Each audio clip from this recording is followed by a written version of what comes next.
today we're going to look at 3 places you can't go and people who went there anyways. But before we get into those stories, if you're a fan of the strange, dark, and mysterious delivered in story format, then you've come to the right place because that's all we do and we upload once a week.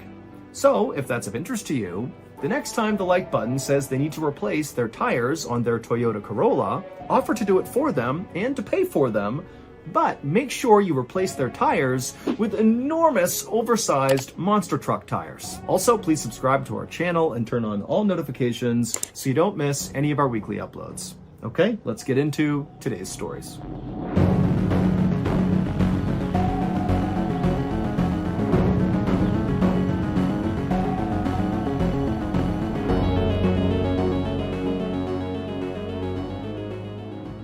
On the evening of March 22nd, 1994, a 40-year-old, very experienced airline pilot named Andrei Danilov walked into the cockpit of a huge airplane that he was about to fly out of Moscow.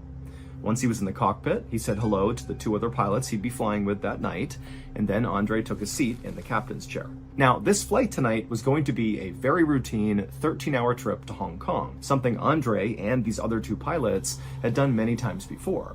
But this night, Andrei was totally dreading this trip because one of the pilots he'd be flying with that night was a guy that Andrei just could not stand. His name was Yaroslav Kudrinsky, and he was going to be the relief pilot that night. So Andrei is the captain and the primary pilot. He has a co-pilot or first officer who sits right next to him, and then behind those 2 would be Yaroslav, the relief pilot, who basically is just there in case the captain or first officer needed a break. And so basically, Andrei was going to be forced to interact with Yaroslav all night long. And so as passengers made their way onto the plane, and as Andrei went through his pre-check procedures to get ready for this flight, Yaroslav just started yapping away about how amazing he was and what a great dad he was because he brought his kids on this flight. You know, they hadn't done a big international flight before, and so he was letting them fly with him that night.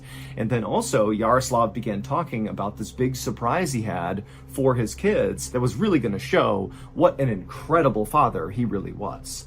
Now, Andrei and the first officer were listening to Yaroslav, but they were basically just completely ignoring him. They're not responding to him, they're not feeding into what he's saying, but Yaroslav didn't care. He just kept on rambling on and on and on about how amazing he was. And so finally, Andrei got clearance to take off, and so even though Yaroslav was totally annoying him, he was able to take off, and they went up to their cruising altitude, and they began making their way towards Hong Kong. And the whole time, Yaroslav's just going on and on and on. And finally, 5 hours into this trip, Yaroslav is still just going on and on and on. And Andrei has just had it. He cannot stand to be around this guy anymore. And so finally, Andrei turned around and just cut off Yaroslav, who was mid-sentence about some anecdote about how strong his son was and what a talented wrestler he was. And so Andrei just cuts him off and is like, Yaroslav, take over. I'm taking a break. I'm going to go sleep for a bit. And so Yaroslav would stop what he was doing. He would stand up. He would take his seat in the captain's chair, and he would take over flying the plane. And so Andrei got up. He left the cockpit. He went to the very back of the plane in the main cabin to this row of seats that was reserved for him and the other pilots. And he got in there, and he laid down, and he closed his eyes. But just a couple of minutes after closing his eyes, Andrei began to feel the plane begin to bank hard to one side. Now, Andrei couldn't really remember if this was the time they were supposed to be turning or not, but it just felt like this turn was more aggressive than anything he anticipated at any point in this journey. But Andrei knew this plane was brand new, and so if there were any kind of minor mistakes that Yaroslav was making flying the plane, well, the autopilot feature, which was state-of-the-art in this plane, would easily correct those small errors and keep the plane going towards its destination. And so, even though, again, they're still in this pretty sharp turn here, Andrei just closed his eyes again and tried to go to sleep. But a couple of minutes later, they were still banking, and in fact, the bank was starting to get even more aggressive, to the point where Andrei opened his eyes and he's thinking to himself, what is Yaroslav doing up there? Like, we're basically going in a circle at this point. We're spiraling midair. And so right as Andrei was about to get up and go see what the heck was going on, the plane began to shake really violently, and suddenly Andrei realized, oh my goodness, the plane could be stalling right now. There could be a real issue in the cockpit, and this is not some minor minor error. And so as passengers on the plane are starting to sense that something could be wrong here, I mean, the plane is like hard to the side and shaking, so people are starting to scream and cry, people are nervous. And so Andre, he begins to stand up to go to the cockpit when suddenly the plane goes from just shaking and banking to basically rolling completely on its side. So all the windows are now on the ground and everybody's on their side. Andre knew he could not go to the cockpit. There was no way to do that. And so all he could do was just hold on to his seat and pray they got out of this. And then just as quickly as all this started, it stopped. The plane kind of went back to level, it stopped shaking, and then Andre heard the sound of the twin engines out on the wings roar as if the plane was kind of getting back up to speed. And for a second, it seemed like everything was okay. And so Andre, sensing that this was his chance to get back to the cockpit and frankly just reassume command, because whatever was going on in there, it was not okay. And so Andre, he got up and began running down the aisle to get to the cockpit. But right as he was about to grab the door, the plane suddenly tilted upward and they began rocketing up into the sky, so strong that Andre was pinned to the carpet. And so for a couple of seconds, Andre couldn't do anything, but then he began to hear the sound of the actual frame of the plane beginning to crack from all the pressure of accelerating so quickly up into the sky. And so with all of his strength, Andre reached up, he's on his hands and knees, and he grabs the door handle to the cockpit and he opens it up, and the second he looks into the cockpit, he would have known exactly what was wrong. It would turn out Yaroslav's big surprise for his kids that he promised Andre and the first officer would demonstrate what an amazing father he was that he was going to let his kids fly the plane, just for a second. But these are untrained children that have no idea how to fly a plane. And so when Andre got up and went to go take a nap and Yaroslav took over, well, Yaroslav called up his kids who were in the main cabin, a teenage son and daughter, and they went into the cockpit and they sat down in the captain's chair and they began to fly the plane. And the daughter took the seat first in the captain's chair, and she was very careful not to touch any of the controls, even though Yaroslav was kind of encouraging her, to take the wheel and really see what it feels like. But she was nervous, and so she really didn't touch anything.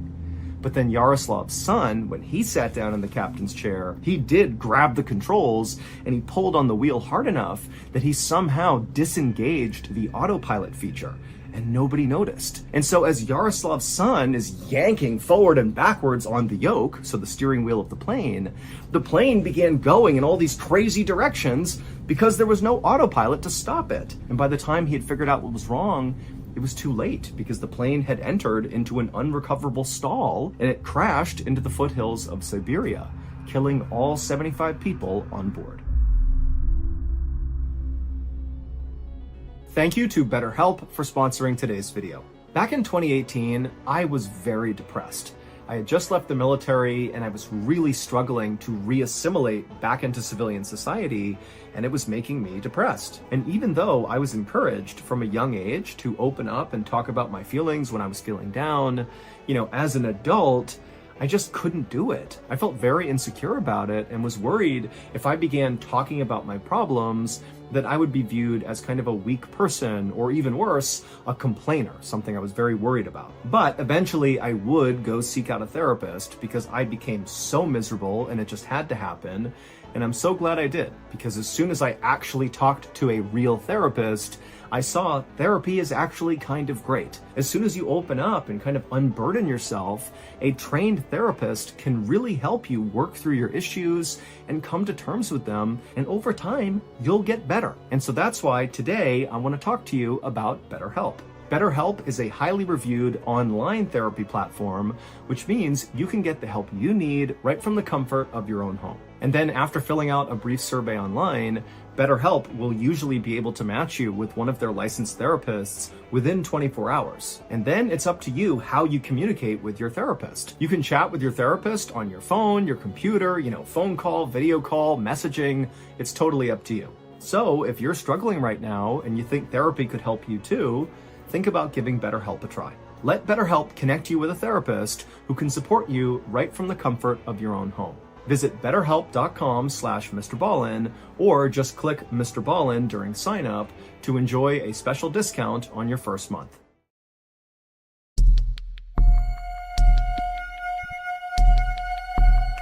On the morning of September 19th, 2013, a man named Mark Casey sat with his girlfriend, Lynn Spalding, in the triage area of the emergency room at San Francisco General Hospital. A nurse took Lynn's temperature and her blood pressure, while Mark tried to explain what had been going on with Lynn over the past few weeks. Lynn, who was now 57, had been dealing with this really intense stomach pain. And so she had gone to the doctor, and she had been diagnosed with a urinary tract infection, and she was given antibiotics for it. But despite taking those antibiotics, it didn't get rid of the stomach pain. And in fact, her stomach pain was only getting worse. She was losing weight, and she just seemed really frail. But despite her condition obviously getting worse every single day, over the past few weeks, Lynn had basically refused to go back to the hospital, despite Mark saying, "We really gotta go, you're getting worse, we gotta have you looked at." But she just kept saying no. And then finally, when Mark noticed Lynn was now becoming somewhat despondent, like he would try to talk to her and her eyes would glaze over and she would look off into the distance like she didn't even hear him, Mark had just looked at Lynn and said, "You know what? I'm taking you to the hospital." And so he put her in the car, he brought her to the hospital, and now that he was here, he had to explain what was going on because Lynn was still despondent, just kind of staring off into space and very likely having no idea what was going on. And so after Mark gave all the information to the nurse said that, okay, Lynn needs to be admitted to the hospital. And so after a short wait, an orderly came over and pushed Lynn's wheelchair up to the 5th floor where she'd be staying, and Mark went with them. And then once in the room, Mark helped Lynn get settled in her bed. And again, Lynn is just kind of staring off into space, not really paying attention. And then a whole team of nurses and doctors came in and hooked Lynn up to IVs and different machines to make sure they could monitor her. And then at some point, one of the doctors pulled Mark aside and said, "We think Lynn is dealing with some kind of infection, and so what we need to do is run some tests to figure out what this infection is, and then hopefully we can treat it." And so Mark said, "Okay, that sounds great." And then all day, Mark sat right next to Lynn and held her hand as the medical team came in and out of the room running all these tests. The following day, the medical team still didn't know what was wrong with Lynn. The tests they had run so far were inconclusive or were negative. Now, the biggest issue with Lynn was not trying to figure out what infection she had or how to cure her. Instead, it was, how do we keep Lynn in her hospital room? Because on this second day that Lynn was at the hospital, despite being very despondent still, any chance she got, she was getting out of her bed and trying to escape her room. And so the medical team, they kept having to go find her and bring her back to her room. And they tried to explain to her, like, "Lynn, you're sick. That's why you're here. You need to stay in your room." But Lynn clearly was just not getting it. She was just not there. And she would just say to the team, "I want to go home. I just want to go home. I want to go home." And they would say, "Well, Lynn, you got to get better first, and then you can go home." Now, Mark, like the medical staff, was also concerned about Lynn's behavior. It was not safe for her to get up and flee her hospital room. But Mark kind of secretly thought, maybe this is a good sign, because the day before, Lynn couldn't even walk on her own. And now today, she's walking around on her own trying to escape the hospital, which is bad. But, she's ambulatory. That's going to be a good sign. And also, Mark was thinking that because Lynn was fleeing her room over and over again, she's going to get even better medical care because the staff has to be super focused on her. And so Mark was feeling kind of optimistic that Lynn was on the road to recovery. The next morning, so now Lynn has been at the hospital for 2 days at this point, a nurse went into Lynn's room to check on her at about 10:15 a.m., and she walked up to Lynn, who was in her bed, and Lynn immediately told the nurse that she wanted to go home, and the nurse said, "Sorry, Lynn, we still don't know what's wrong with you. You got to stay here for now." But again, it was pretty clear Lynn did not understand what the nurse was saying. And so Lynn was not agitated. She was laying in bed and did not appear to, want to flee the room anytime soon. And so the nurse took Lynn's vitals. They were all basically normal. And then the nurse wrote down on Lynn's chart that her condition as of this moment was fair.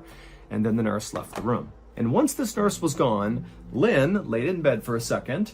And then when nobody else came in the room, she sat up, she hopped off the bed, and she took off her hospital gown. She pulled out all the cords and wires that were on her. Then she put on her jeans, her boots, her jacket. She grabbed her purse off the table, and she walked out the door. And the second she walked out the door, she would have been in this long hallway, except her room was at the end of the hallway. So when she stepped out into that hallway, if she turned right, she would have seen a long, long stretch of hallway with other hospital rooms and lots of staff and doctors and nurses kind of walking around. But to her left, It would have been a dead end with a single blue door with a green exit sign over the top of it. And so Lynn, she steps into the hallway, she looks down the long side to the right, then she looks to the left, she sees the blue door, and she goes to the blue door, she opens it up, and she disappears inside.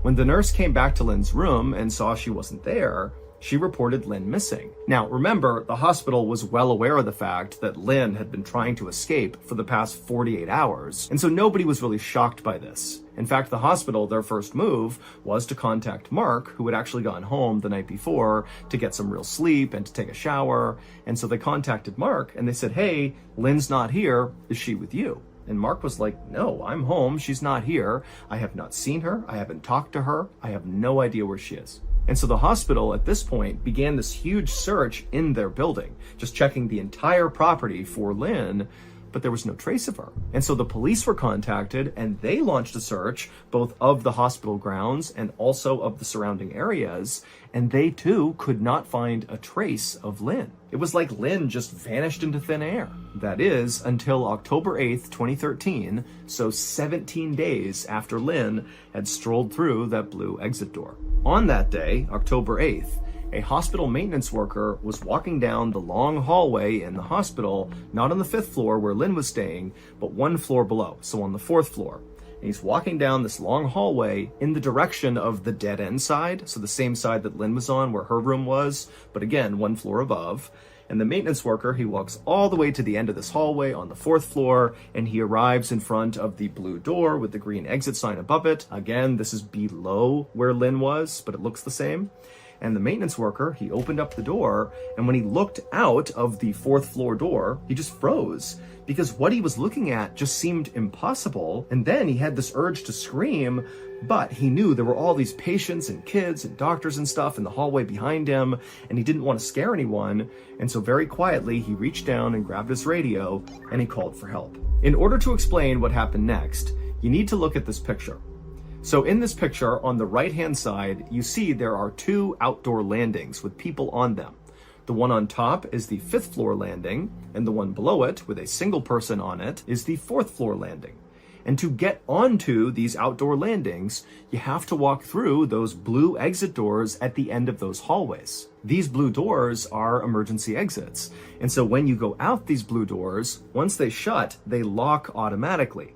But now you're out on this outdoor landing, and immediately to your right, although you can't see it in this picture, there is actually another door that leads to this enclosed stairwell that will bring you all the way to the ground floor, where there's another door that's unlocked that will bring you out to safety. And so again, you walk out one of those blue doors, you're on this landing, you can turn, open up another door, you're in the stairwell, and you can evacuate. So, in theory, if you were a person that really wanted to escape this hospital, like Lynn did, going out one of these blue door emergency exits was a great idea. It would bring you to the ground. This is a way to escape the hospital.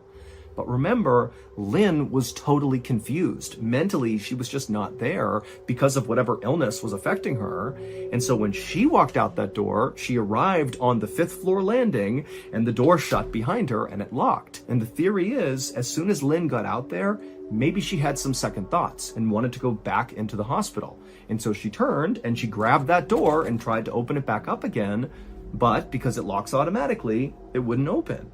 And so Lynn did have the wherewithal to turn and see this other door that led to this enclosed stairwell, the emergency stairwell that did go to the ground floor. She could absolutely go all the way down and escape. She could do that.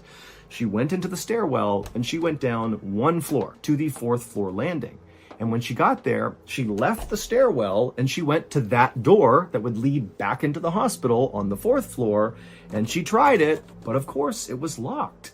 And then again, instead of her just going back into the stairwell and going down and escaping to safety, she, for some reason, just stayed on the 4th floor landing. Again, you gotta remember that she's not all there mentally, and so she was confused, and she just stayed there on the landing, basically waiting to be rescued. But despite these huge searches of the hospital property by hospital staff and by the police, for some reason, this area, this landing on the 4th floor, was never checked. And so nobody found her. That is until October 4th. So at this point, Lynn has been outside for 13 days on this landing, and a researcher from the hospital, for whatever reason, exited out one of these emergency doors, and they began making their way downstairs. And when they passed by the 4th floor landing, they spotted Lynn on the ground on the 4th floor landing. But instead of going over to her and seeing if she was okay, this researcher just called security and said, hey,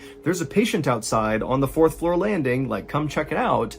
And then instead of waiting for security, the researcher just left, leaving Lynn alone. And security at the hospital, who said they were going to go check, they didn't. And so 4 more days would go by with still nobody officially finding Lynn. And then finally, on October 8th, the hospital maintenance worker opened up the blue door on the 4th floor, and he saw the 4th floor landing, that exterior landing, and he saw Lynn, and he knew she was dead.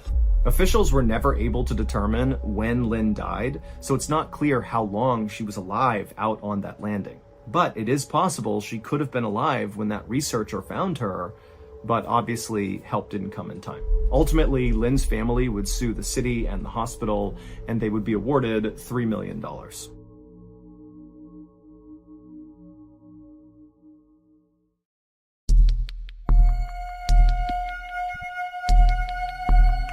On May 28, 1986, a Florida real estate agent named Marguerite Welty walked up to the front door of this little white stucco home sitting right on the edge of Lake Placid in Florida. Marguerite pulled out a key from her pocket, she unlocked the door, opened it up, and then she turned around, and standing right in front of her were her clients, this young couple named Lois and Richard Goodman, who were thinking about buying a vacation home. And so this was one of the homes they were checking out. And so Marguerite smiled at her clients and gestured for them to come inside. The house sat at the end of a quiet, shady street lined with huge trees and other small vacation homes, and a lot of these vacation homes were perfectly manicured and beautiful, but the house they were touring today was not. It was unmaintained and overgrown, the paint was chipped and fading. It just looked bad, because the owner of this property at one time had used this house as their vacation home, but lately they had just kind of stopped coming out here, and so they really never came out to check on the property, and so it definitely had the look of an abandoned property. And now the owner didn't even know if they could fix it anymore, and so they decided they would just sell it and let somebody else deal with it. And so Marguerite led Richard and Lois into the house, and she brought them right into the carpeted living room, and the house was very musky and dark. All the windows were shut and all the blinds were drawn, and so Marguerite kind of instinctively walked over to the windows and began opening up the curtains and opening up the blinds, letting sunlight into the house. And so as this room is suddenly being lit up by the sunlight, behind her, Marguerite hears Lois and Richard start to laugh at something. And so Marguerite turned around to see what was so funny, and when she saw what Lois and Richard were laughing at, Marguerite did not think it was very funny. In fact, she thought the fact that they were laughing right now was kind of rude, especially when you considered what this couple had asked of Marguerite. They had come to Marguerite and said, hey, we want to buy a vacation home. It needs to be perfect. It needs to be on the water. It needs to have this and this and this. But we have a tiny budget. Go find us homes. And so Marguerite had really struggled to find vacation homes that were in their budget, but then she had found this diamond in the rough, this house on the coast of Lake Placid. It had 3 bedrooms, 2 bathrooms, it had a garage, direct access to the water, it even had a boat dock. This house was perfect. Now, of course, this house had obvious downsides, like the fact that it was clearly a fixer-upper. Anybody who bought this home would have to put a lot of work into just making it livable again. And then also, there was a distinct weird vibe about the property itself. Because the owner was never there, they had covered all the furniture inside of this home with white sheets, which kind of gave it a sort of haunted house vibe. And then also, there was virtually nothing of value inside of this home, because again, the owner was like never here. But for some reason, there was this super intense security system on the house. There was cameras everywhere, and the windows had metal bars over them. And so the aesthetic inside and outside this house was not a good one. But again, Marguerite felt like if they could just look past the negative stuff, this was really the perfect place for them. But now, here Marguerite's clients were, laughing away at the kind of goofy interior of this home. It's like they were being totally disrespectful both to Marguerite and, frankly, to the owner of this property. I mean, this is a good opportunity. What are you doing? But ultimately, Marguerite couldn't force her clients to be appreciative of this, and so she just kind of laughed along with them, but then very quickly changed the subject and told them, hey, let's go walk around the rest of the house. Make sure you see the whole place before you pass judgment. But Marguerite only had to lead Richard and Lois around the house for a couple more minutes to figure out they definitely were not in the market for this house. They could not look past the bizarre, kind of spooky almost atmosphere inside the house and how run down it was. So they were just not going to put an offer on this house, and Marguerite knew it. And so even though Marguerite was definitely frustrated, she told her clients, don't worry about it. I'll go back to the drawing board. I'll find more properties and we'll check those out. And so Marguerite led Richard and Lois out of the property. She shut and locked the door behind her, and then she and her clients left. 2 days later, on May 30th, 1986, the owner of this rundown old vacation home came by to check on the property. Basically, because they were trying to sell it, they just wanted to go up and make sure there were no obviously bad things about the property. They knew it was in rough shape, but, they're just doing a sanity check. And so they get to this property, they open up the door, and they step inside, and right away, the owner is hit with this horrible smell. Now, the owner knew it normally did not smell great inside this home, but this smell he was smelling now was just so bad. It was so pungent, he knew it was not normal. And so the owner began walking around the house trying to figure out where the smell was coming from, and at some point he found himself in the living room, and his eyes happened to land on the thing that Richard and Lois Goodman had been laughing at 2 days earlier. Except when the owner saw this thing, he didn't think it was funny at all. In fact, what he did is he instantly turned around, ran out of the house, grabbed a phone, and called 911. 4 days earlier, on May 26th, a 28-year-old man named Thomas Lopez Ruiz, who was living in this makeshift campsite down by the water near Lake Placid, he decided to leave his campsite and go into town to try to earn some money. Thomas did not have a steady job. Instead, he did odd jobs in town whenever he could to earn a few bucks. But on this day, when Thomas went into town, there was no work. So Thomas decided he would go rob one of the many vacation homes along the coastline of Lake Placid. And the home that he picked is the same vacation home that Marguerite would take the Goodmans to 2 days later. And so Thomas arrives in front of this overgrown property, and he tries the doors, and they're all locked. However, Thomas had a plan. Thomas was a pretty small guy. He was about 5 foot 2 inches tall, only weighed about 140 pounds. And so he figured he could just slip through the chimney. That's how he could break into the house. And at first it went great. He slipped in no problem. And before long, he was making his way down towards the inside of the house.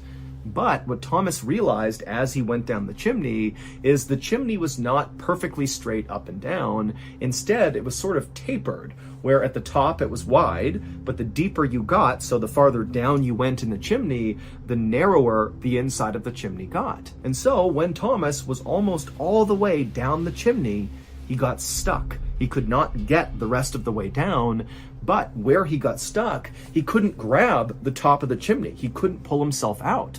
And so he is absolutely wedged, can't go down, can't go up, and making matters even worse was every time he exhaled, his chest would shrink a little bit, and that would cause him to slip a little bit farther, a little bit deeper into the chimney, and then when he would try to breathe in again, his chest would not be able to fully expand again.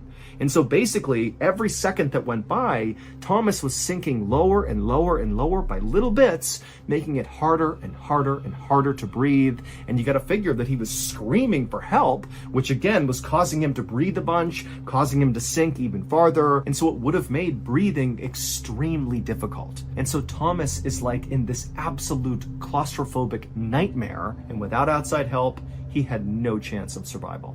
2 days later, Marguerite Welty brought the Goodmans into that property, and she would open up the blinds, and sunlight would come into the living room, and Marguerite would hear Lois and Richard laughing at something, and she would turn around, and she would see they were pointing at the fireplace, and visible in this fireplace were two legs dangling down inside the chimney. They were not so far down that they were touching the ground. They were just kind of suspended in the air.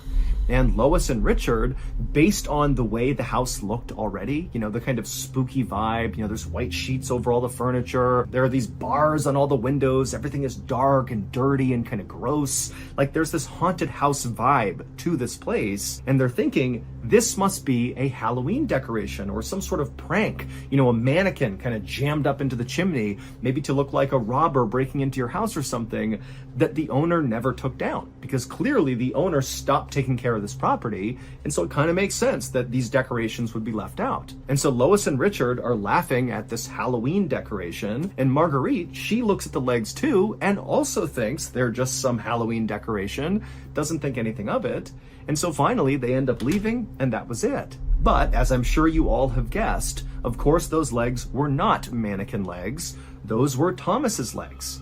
And in fact, the creepiest part about this is Thomas may have been alive during the house tour. The autopsy showed he actually did not die of asphyxiation, so he didn't suffocate. He died from dehydration, which takes about 2 days, and this house tour was about 2 days in. And the day prior to the house tour, a neighbor had been outside and they thought they heard someone yelling inside of the property, but for some reason, the neighbor just didn't do anything about it. And so there's a pretty good chance Thomas was barely alive as they were touring the house. But, by the time the owner came back 2 days later and smelled that horrible smell, Thomas had passed away, and that smell was the smell of his body decomposing. Also, just to close the loop on this, it's not clear why the homeowner had that really aggressive security system with the bars on the windows. He just did. On the morning of May 26, 1990, Marlene Warren was at home inside of her beautiful mansion in Florida when she heard a knock on the front door. Marlene was busy and was hoping that her adult son might go answer the door, but when she looked over to the living room where her son was, she saw he was laying down watching TV and didn't even seem to have heard the knock on the door. So Marlene sighed and just walked over to the front door herself and opened it up. And to her surprise, standing on the other side of the door was a person dressed up in a clown costume, holding flowers and balloons. Now, Marlene loved clowns, and she had recently celebrated her 40th birthday, so she figured this must be someone's birthday gift to her, and she was thrilled. But after the clown handed Marlene the flowers and balloons, there was this loud popping sound inside of Marlene's house, and then Marlene fell to the floor, blood pouring down her face. So that's going to do it. I hope you enjoyed today's stories. If you did, be sure you check out our podcast called the MrBallen Podcast that has hundreds more stories you can listen to right now, and many of those stories are only available on that podcast. They are not on this YouTube channel. So again, that podcast is called the MrBallen Podcast, and it's available on every podcast platform. Okay, until next time, thank you so much. See ya. Wait, don't go anywhere. If you liked today's video about places you can't go, well, you're in luck because we have a whole series of them. Click here. Today, I'm going to tell you 2 classic spooky stories. But before we get into those stories, if you're a fan of the strange, dark, and mysterious delivered in story format, then you've come to the right place because that's all we do, and we upload once a week. So if that's of interest to you, please sneak into the Like Button's house and dump out all their shampoo, and then refill the bottles with glue. Also, please subscribe to our channel and turn on all notifications so you don't miss any of our weekly uploads. Okay, let's get into today's stories.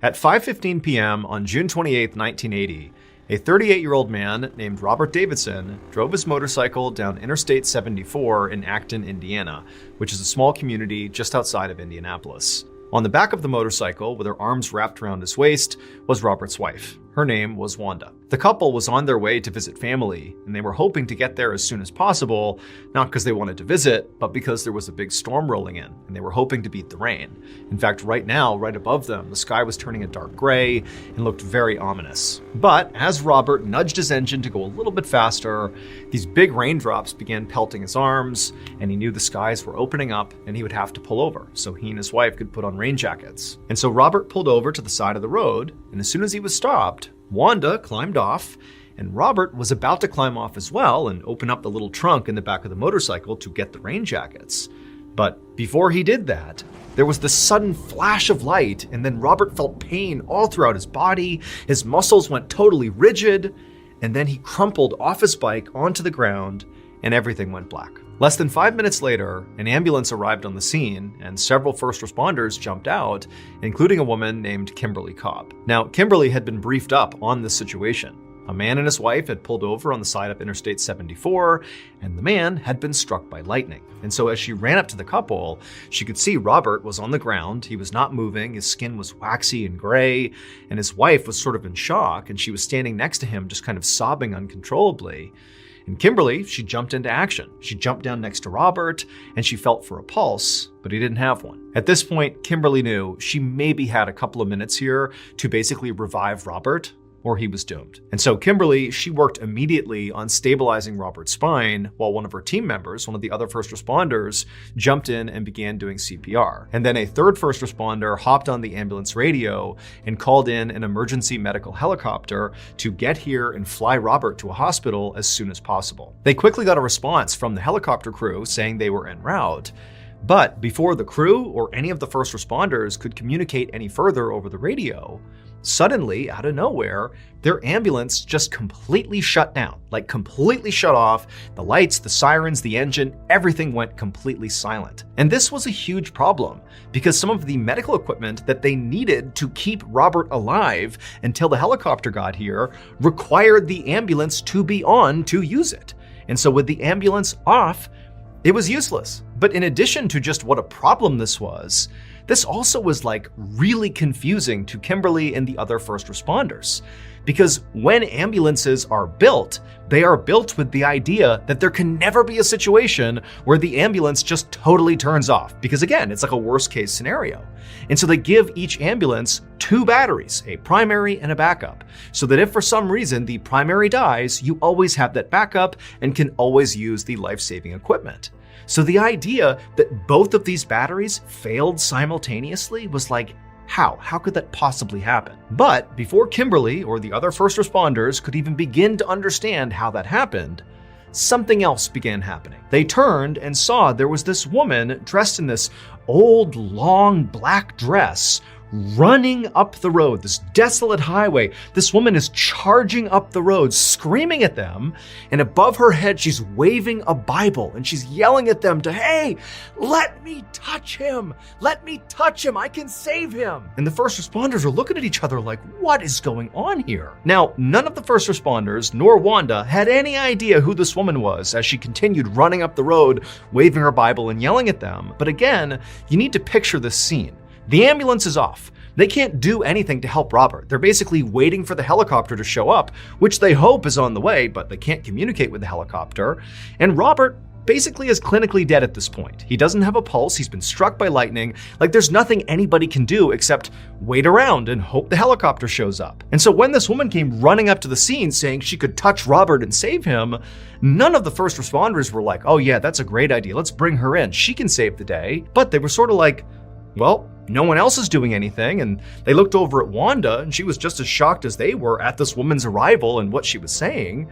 And so the first responders and Wanda just kind of stood there and allowed this woman in her black dress with her Bible to just wander up and crouch down next to Robert and begin this totally bizarre ritual. At first, the woman just began praying over Robert, and she's holding her Bible, and she's very focused and she's calm. And again, Kimberly, the first responders, and Wanda, they're all just standing there looking at each other and looking at this woman being like, what is going on here? But then eventually this woman in black, she begins getting really animated and begins slamming her Bible on the ground over and over again and begins screaming up at the heavens, demanding they save this man's life. Now, Kimberly and the others and Wanda, they're all watching this in total shock and just kind of let it keep on happening. Because again, it was sort of like, at this point, we're already committed, and what harm can this woman do? I mean, Robert's clinically dead. And so Kimberly and the others just stood there silently watching as this woman in black continued to slam her Bible and demand that this man be saved.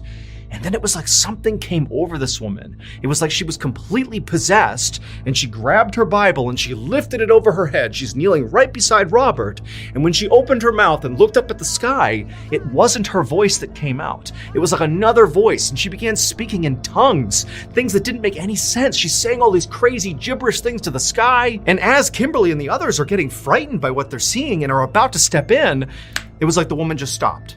And she stood up slowly, turned, and walked down the road back the direction she came. And within seconds of this woman beginning to walk off, the ambulance turned back on, lights, sirens, the engine all came back on, nothing wrong with it, and Robert began to breathe. Kimberly and the other first responders and Wanda just stared at Robert in total shock. He had not had a heartbeat for several minutes, like he was dead. How he's alive when there was no medical intervention, really, because the ambulance was off? The only intervention was this woman and whatever she was doing? Like, nobody could comprehend that. But before anybody could make sense of that, the medical helicopter arrived, and seconds later it was chaos getting Robert onto the helicopter, and then before long, Robert, Wanda, and the helicopter took off, and then before long, Kimberly and the other first responders were just left there in the first moment of silence they had had for several minutes, just standing on the side of Interstate 74 thinking, what just happened? Now, none of the first responders wanted to admit to this, but they were all thinking the same thing. That woman in black had to have done something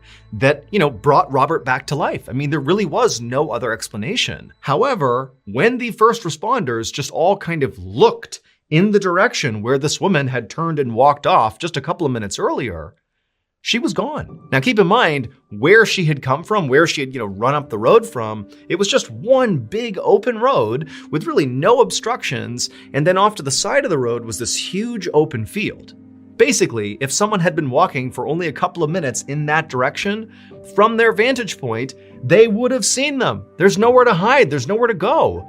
But she was gone. However, Kimberly and the other first responders would quickly learn that this particular stretch of highway, in fact, more specifically, the field off the side of this highway, had great significance to this whole story. That big field that lined Interstate 74, where effectively the woman in black had disappeared to, used to be the home of a place called the Acton Campground, which was a Methodist community in the 1800s. The members of this community were known for their really loud prayer style and also for speaking in tongues. Now, unfortunately, this community actually burned to the ground in 1864. Afterwards, they rebuilt, but then in 1905, disaster struck again and it burned to the ground again. And this time they did not rebuild. Instead, the community was leveled to the ground, was sold off, and then eventually was just abandoned and became a big empty field. After the story of Robert's miraculous recovery began to spread, some people began to think that the woman in black might have been a ghost of one of these Acton residents from the 1800s who basically was drawn out to save Robert's life. Also, her intense prayers and speaking in tongues, along with the woman disappearing back into the field where the Acton campground had been, certainly seems to cement the idea that this theory could actually be true. However, since that day in 1980, no one has seen the woman in black again. The show is sponsored by BetterHelp. Your most important relationship is the one you have with yourself. But oftentimes, building that relationship can be hard because we spend a lot of time simply cutting ourselves down when actually we should be trying to build ourselves up. Whether you're going through difficult times or struggling with past traumas or simply just growing up, you still deserve to like yourself. Your self-esteem is really something that's worth looking after, and therapy can help you do that. When I got out of the military in 2017, I basically hated myself. I was angry all the time, I was destroying relationships left and right, and honestly, therapy made the difference. And a great therapy option is BetterHelp. BetterHelp is a therapy app that's making therapy more affordable and more convenient. It's fully online and it serves over 5 million people worldwide. Using BetterHelp gives you access to a diverse network of over 30,000 credentialed therapists with a wide range of specialties. And you can easily switch your BetterHelp therapist at no additional cost. Strengthen your relationship with yourself with BetterHelp. Go to betterhelp.com/MrBallen or scan the QR code for 10% off your first month of therapy.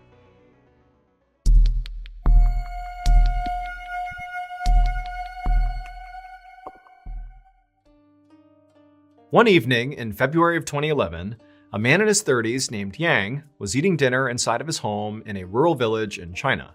Around him at the table were his 5 elderly aunts, who he lived with and took care of. Now, nobody spoke over dinner. It was totally silent. But this was common, and it was not awkward at all, because Yang actually preferred silence. He had been born with a disability that made it nearly impossible for him to speak. It also had left him blind in one eye, and over the course of Yang's life, he had been sort of bullied for his disability. And as a result, he really didn't like being around other people, and he certainly didn't like trying to talk to other people. I mean, that was really, again, something he had a really hard time doing. But in his life, the few people that totally accepted him and loved him were his family, in particular his 5 aunts. They didn't care at all that basically he never spoke. And so, for example, at this dinner table, there was no expectation that anybody would speak. And Yang loved it. But more than just feeling happy that he could be himself around his aunts, Yang also took a lot of pride in looking after his aunts. You know, he wanted to make sure they were comfortable and well looked after in their old age. So after this silent dinner, Yang stood up and he cleaned the table off, and then he helped one of his aunts go up to her bedroom. And after getting her tucked in, and as Yang was about to go down and help the next aunt go to her bedroom, he heard sirens outside. Now, Yang lives in this very remote rural village in China that's actually so remote they didn't have their own police force. But even more specifically, Yang literally in his whole life had never even heard a siren or seen a police car. And so this is like really unique. And so instead of going and helping his next aunt, Yang went outside to see what was going on. And as soon as he got out there, he looked down the hill. He was up on top of this hill. That's where his house was. He saw at the base of the hill, about 600 feet away, were 2 police cars with their lights flashing. I mean, clearly something major was happening in his town. And so again, feeling very curious because he's never seen anything like this, Yang decides to continue to investigate. And so he leaves his home and begins walking down the road towards the cars. But he stops at a safe distance away because 1, he doesn't want to interfere, and 2, he really doesn't want to talk to the police because he can't really talk. And he's actually worried that he's going to get bullied if he talks to the police. And so from a safe distance, he just stood there and watched whatever was going on. And what was going on is the 2 police officers who had responded and shown up in Yang's village were standing there at the foot of this hill trying to make sense of this insane story a local farmer had just told them. The man was sitting there, his face was in his hands, he was crying hysterically, and he was trying to give them more information, but it was like he was too upset. And finally, one of the officers tells the guy, like, hey, stop what you're doing, start all over again, calm down, and just tell us the story from the beginning. And at this, the farmer did calm down, and after taking a deep breath, he told the officer the story. He said about a week earlier, he had this horrible nightmare. He said he dreamed of his mother and she was shrouded in darkness and she was terrified and she was screaming for his help. And the farmer said, in the dream, he ran to his mother to try to save her. But as soon as he would get close to her, it was like this shadow went over his mother and then she disappeared. And then the farmer would wake up and he'd be so terrified and so upset. Now, at first, the farmer told the officer that, he didn't think much of this nightmare. He was not a superstitious person. He just thought, it's a nightmare. But over the next several days, he kept having the same nightmare about his mother that, she was scared and then she would disappear as soon as he went to help her. And so after a week of these horrible dreams, the farmer said he finally decided, I'm just going to go check on my mother in person and make sure she's okay. But when he went to his mother's place, his mother was missing and he couldn't find her anywhere. And he had this horrible thought that she'd been abducted. And so he had called the police. Now, the police did understand that it was totally bizarre that they were here ultimately because of some guy's nightmare. But when they went to his mother's place, she really was missing. And so they ultimately told the farmer to just go home and that they would put together a search party and they would look for his mother. And so after the farmer said okay and then headed back towards his place, the 2 officers got back in their cruisers and they drove out of the village past Yang, who was still standing there watching everything happening, back to the police station. And there, the officers immediately coordinated 2 investigative teams that would go out and look for the farmer's mother. Now, one of these teams was sent to a local city to basically canvass the area to see if she was there. But that search proved to be fruitless. And then the other investigative team, they were sent back to the village. And when they were there, they went door to door asking all the residents if they had any idea what happened to this farmer's mother. And it was during this search in the village that they got a tip. And that tip would lead them to a very specific location, Yang's home. And when police went to Yang's home, They found the front door was wide open. But when they walked right up and yelled inside of the home, calling out for Yang, nobody yelled back. In fact, the home was totally dark and silent. And so after a few more minutes of police calling out for anyone inside the home to come out and talk to them and not getting an answer, the police decided to walk inside. And so into this dark, cramped home they went. And as they walked, they noticed there were all these dirty towels and dirty dishes and sort of trash everywhere. I mean, the place was kind of a pigsty. And again, it's eerily silent. Every step they took, they were walking on these boards that creaked with every step. And as they're moving, they're calling out, Yang, if you're in here, come out. But again, it's totally silent. And they eventually make their way to the very back of the home. Now, the police really did not know what to expect when they showed up at Yang's place, but they did hope that by going there, they would somehow, some way find a reasonable explanation for all of this. The dream that kicked off this investigation and this totally bizarre tip they got. I mean, they really just wanted to put this thing to bed, and they were hoping that by going to Yang's place, they would get that. However, when the police walked into the very last room they had not searched yet, the very back of his home, they knew there was no reasonable explanation here. That back room is where Yang's aunts all slept. And when the police walked into that room, sure enough, the aunts were in their beds where Yang had left them. However, the police realized, wait a minute, we have been yelling and screaming and trying to get people to come out of the home, yet all these women are still asleep. How could they possibly sleep through all that commotion? But as the police walked up to each of these 5 women, they realized the outlandish tip that had sent them here in the first place had to be correct. It would turn out Yang did not harm that farmer's mother. In fact, he did the opposite. She was one of his 5 elderly aunts, and he went to great lengths to care for each of these women.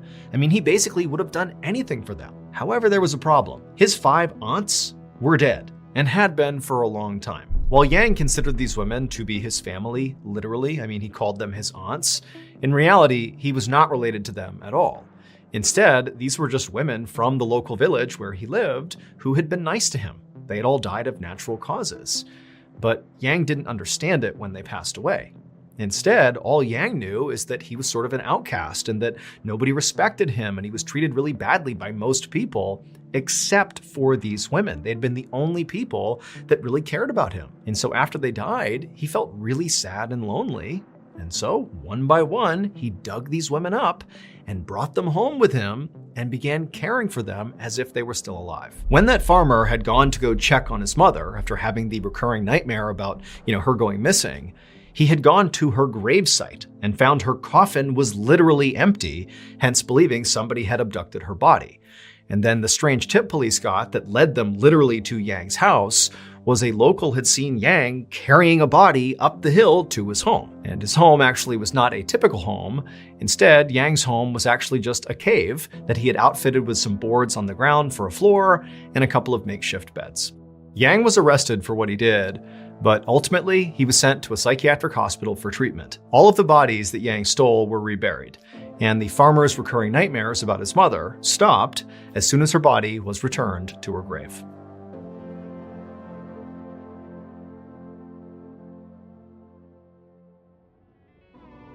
Thank you so much for watching. Let me know what you thought of today's episode in the comments. And remember, we have hundreds of videos for you to binge right now. But if you're looking for a recommendation from me of that one video that's worth your time, well, it's this one right here. So give it a watch. All right, until next time, see ya. Every year, hundreds of people go missing under baffling conditions in the woods of North America. I'm talking about people who are right in front of someone and then in an instant, they're just gone. Or in other cases, they disappear and then are found again, but they're located in places that are impossible to get to. One former police detective named David Paulides has investigated thousands of these strange disappearances, and he documents what he finds in his incredible book series called Missing 411. Today, we're going to look at 3 Missing 411 cases that even amongst strange disappearances, these rank as particularly bizarre. But before we get into today's stories, if you're a fan of the strange, dark, and mysterious delivered in story format, then you've come to the right channel because that's all we do, and we upload 3, 4, even 5 times every week. So if that's of interest to you, please gift the like button a free stay at a Motel 6, but call ahead of time to ensure the staff does not leave the light on for them. Also, please subscribe to our channel and turn on all notifications so you don't miss any of our weekly uploads. All right, let's get into today's stories.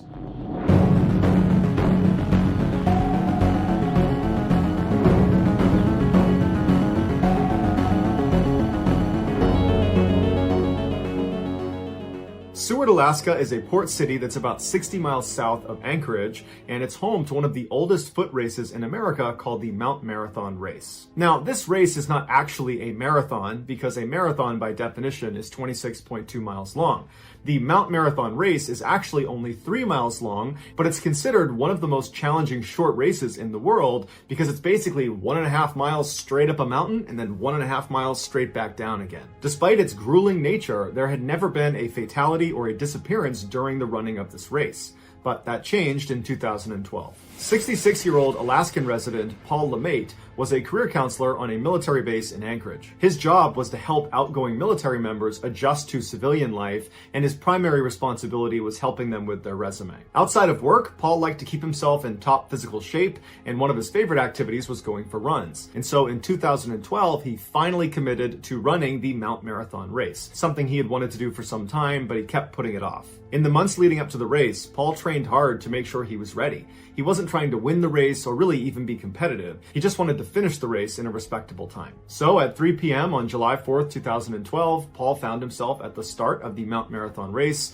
and his family was on the sidewalk cheering him on. The race director fired the starting gun, and Paul, along with 500 other racers, took off. For reference, a man of Paul's age and physical fitness level should be able to complete this race in about 2 hours or less. But at 5 p.m., when virtually all the other runners had finished the race and Paul was nowhere to be found, his family members were concerned, but they knew he wasn't trying to win the race. They knew he was probably going to be on the slower end, but they were now starting to pay attention and were anxious for him to show up. 45 minutes later, a race timing crew up at the top of the mountain at the turnaround point began breaking down their setup. About 15 minutes later, when they were done, they started walking down the mountain right as Paul showed up at the top. And they said to him, "You are the last racer on this course. Do you still want to continue?" And he said, "Yes, I definitely still want to continue." And so the timing crew said, "That's fine. Just take your time, be careful, and we'll see you at the bottom." And so the timing crew, they take off right in front of Paul, going straight down this well-marked course, and they would turn around and see Paul standing there, catching his breath, getting ready to make his own descent. And so the timing crew, who was moving much faster than Paul, very quickly got out of sight of him. And so before long, they were at the bottom, they turned around, and there's no sign of Paul. So they went and found Paul's family and said, "Hey, we just spoke to him. He seems totally fine, but just so you know, if you don't see him in 90 minutes, I would contact the race officials and let them know, because he should be down by then." And so Paul's family sat at the bottom of this race looking up, expecting to see him any moment, but 90 minutes came and went and he never showed up. They wound up waiting another 30 minutes just in case, but again, he didn't show up, and so they informed race officials. The race officials immediately contacted the Alaskan State Troopers, and a search was launched for him because now fog's rolling in, this is a dangerous course, and it's starting to get pretty late. All night, hundreds of expert Alaskan searchers combed this mountain,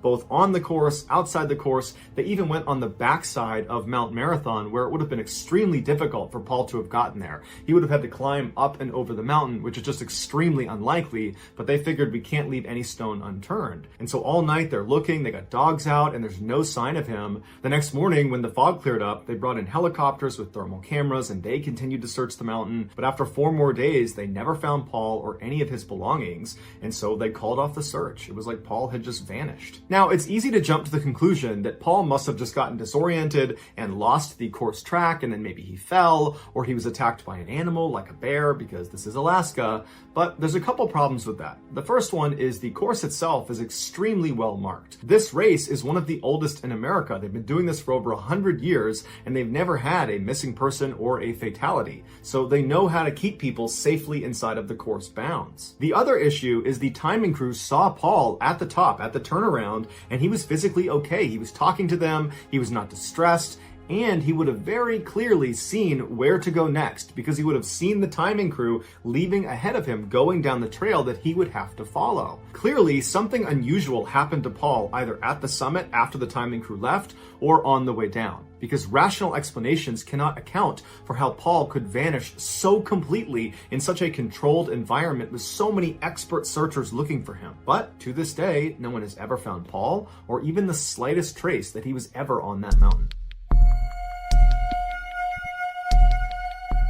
In late August of 2004, Kevin Bardsley and his 12-year-old son Garrett went on a father-son Boy Scout camping trip in the Uinta Mountains in northern Utah. Their campsite was situated next to Lake Quiberon inside of the Wasatch National Forest. The The lake was actually pretty remote and difficult to access because it was almost completely surrounded by huge mountains. The only side you could get to the lake on was its western side, but the western trail leading to it was very cumbersome because you had to bypass 7 different lakes. And so by the time Kevin, Garrett, and the rest of the Boy Scouts and their fathers were at the lake, they were at least an hour's hike away from the nearest civilization.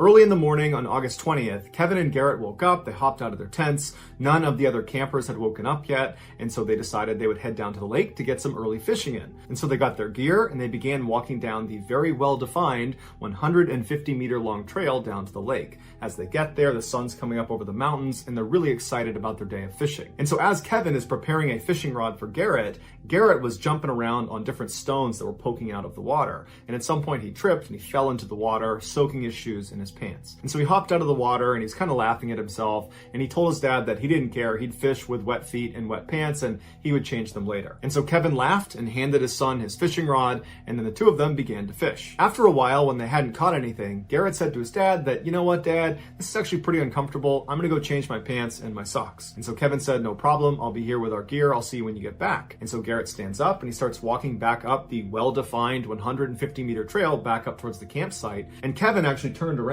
and watched his son disappear into the trees, but he heard the sound of other campers at the campsite and so knew his son wouldn't be alone. For the next couple of minutes, Kevin kept fishing, but periodically would look over his shoulder, expecting to see Garrett come out of the woods again, but he didn't. And after about 20 minutes, Kevin was a little bit concerned, so he picked up his fishing gear and began walking back up the trail towards the camp. When he got there, he saw other Boy Scouts and their fathers just getting up and having a bite to eat, and he's scanning around the campsite and he doesn't see Garrett, and so he goes over to Garrett's tent and he opens it up and Garrett's not in there, and there's no sign that he's removed any of his wet clothing in there. And so Kevin turns around and he asks one of the fathers, hey, have you seen Garrett? He was supposed to be up here a minute ago. And the father said, no, I haven't seen him.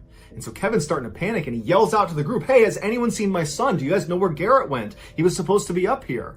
And no one knew where he was. They said, no, we haven't seen him. And so horrified, Kevin drops all of his gear and starts running back towards the lake, screaming for his son, and the other campers instinctively know what's going on, and so they chase after him, yelling for Garrett. Almost immediately, the sheriff's department was notified, and they launched this huge search that included the FBI, and so hundreds of people have descended into the area around the lake, and they're looking for Garrett. They can't find him, but later that afternoon, searchers were about a half mile away from where Garrett was last seen, and they found a single Nike sock that appeared to have been removed from a wet foot wedged into one of the boulders in this huge boulder field. Garrett's mother would confirm that was Garrett's sock, and so the search effort was shifted to this big boulder field, and for days they looked all over the place for him, but there was no sign of Garrett anywhere, and so eventually the search was terminated. The authorities determined this was an accident, that Garrett's father and the other campers had nothing to do with Garrett's disappearance. What their theory was is Garrett must have gotten lost on the walk back to the camp and then ultimately died of exposure. But the idea that a boy of Garrett's age would get lost along a well-defined 150-meter long trail that he was familiar with, that he had been on that day, that seems a little far-fetched. Also, as Garrett was walking down that trail, he would have heard the sounds of the other campers in the campsite. So that would have helped him figure out exactly where he needed to go. He's on a well-marked trail, he's walking towards the sound of the voices. But he never made it to the campsite because no one at the camp saw him, and there was no sign that he had put his wet clothes in his tent. So something happened to Garrett almost immediately when he left his father that caused him to wind up a half mile away in a boulder field with one sock missing. It screams abduction case. But remember, this campsite was over an hour's hike away from the nearest civilization, and they know this group of Boy Scouts and their fathers were the only ones in the area that day. It is possible that an animal could have taken Garrett, like a mountain lion, but there would have been signs of a struggle, and they didn't find any on the trail or anywhere nearby, and you would figure if he was getting dragged off by a big predator, he would have yelled out for help, but he didn't. He just left his dad, it was total silence, and then he vanished. And all we have is his one sock.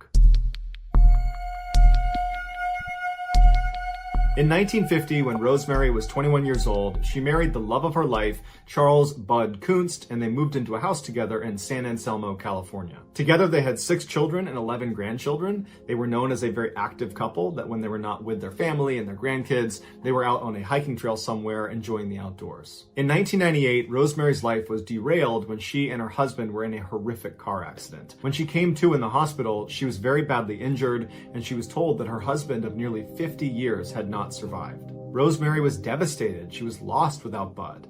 But for the next several months, she poured her energy into her rehab, which took up a lot of her time, and it kept her mind off of this terrible loss. But when she got back to strength and returned home, a wave of grief washed over her, and she began to desperately miss Bud. In 2000, when Rose turned 70, she heard about a backpacking trip that was being led by a group called the Earth Circle Organization, and it sounded like the perfect way for Rose to attempt to reconnect with her late husband. The group was led by an elder and chief of the Carrick tribe. His name was Charlie Red Hawk Tom, and every year he would bring this group out to Spirit Lake, which is inside of a wilderness area near Mount Shasta in California, and there they would go to the altar that Red Hawk had built right on the edge of this lake, and they would perform spirit dances and attempt to communicate with their dead loved ones. Rose wasn't going into this thinking she was literally going to be speaking to Bud. She wanted to just find a way to connect with him spiritually, so she was very excited about this trip. The lake itself sits at the base of a heavily forested bowl with high steep walls all around it. In fact, some people say it reminds them of being inside of a mini volcano. And because of those high steep walls, there's actually only one way in or out to the lake, and that's on the north side. The only other semi-feasible way to get in or out of the lake would be on the south side, where a river flows down into the lake. And where that river flows, the embankment is less steep, although it's still a 70-degree angle and would require climbing gear, and the terrain would be completely slick from the water running over it. So you could do it, but realistically, nobody does that. So on August 17th, Rosemary, along with Red Hawk's 12-year-old son, a cook, and 11 other people, set out for Spirit Lake. After a rigorous 12-mile horseback ride, they finally arrived at Spirit Lake, and they established their camp right on the trail that leads in and out. That night, all the participants had dinner together, and then they made their way over to the altar right next to the lake where Red Hawk was, and he performed a spirit dance, and then afterwards, as a group, they attempted to call out to their dead loved ones. The following morning at 9 a.m., once everyone was up, Red Hawk informed the group that they were going to take a day trip to another lake, and they'd be back that evening. Rose told Red Hawk that she'd actually prefer to just stay at their campsite and enjoy the beauty of the lake, and Red Hawk told her that was just fine. So Red Hawk and the main group left, leaving behind Rosemary, as well as Red Hawk's 12-year-old son named Chalet, and the cook. A little while later, at 1 p.m., Rose decided she wanted to take a little hike around the side of the lake, and so she asked Chalet if he wanted to join her. He said, "Thank you for the offer, but I'm going to stay here with the cook." And so Rosemary said, "That's totally fine. I don't mind going by myself."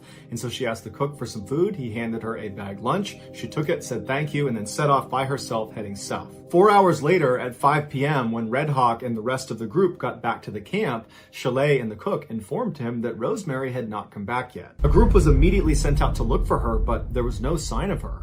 And so Red Hawk turned to his son and to the cook and said, "Explain to me again what happened."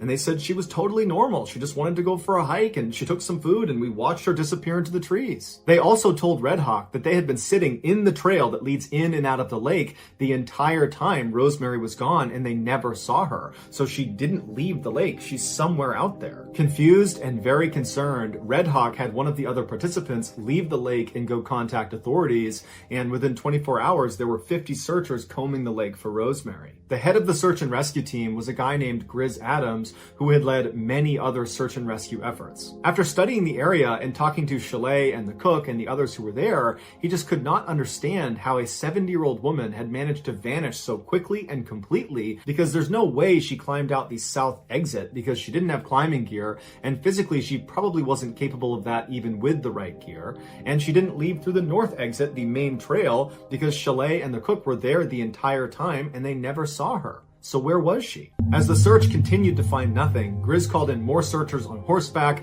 helicopters, and dog teams. But the dog teams immediately proved to be useless because they were unable to pick up her scent, despite the fact they knew exactly where she started and where she was going. Grizz said that was highly unusual. For the next several days, searchers looked in and around the lake and up onto the mountainsides, and all they could ever find was a small tuft of Rosemary's hair about a half-mile away from where she was last seen. But this hair did not help investigators come up with a theory as to what happened. Ultimately, after almost a week of searching and not finding their mother, Rosemary's children elected to terminate the search. Grizz Adams, the head of the search effort, said the only time he's ever seen something like this is when someone was trying to disappear. They were trying to end their life. life. But Rosemary, before she went on this hike, she asked Chalet to come with her. She wanted company. That's not indicative of someone that's trying to hurt themselves. But regardless of the reason, to this day, Rosemary has never been found. So that's going to do it, guys. If you found the secret in today's episode, let us know in the comments what it is and where you found it. So give us the timestamp. And if you're the first to do that, we'll pin you at the top of the comments section.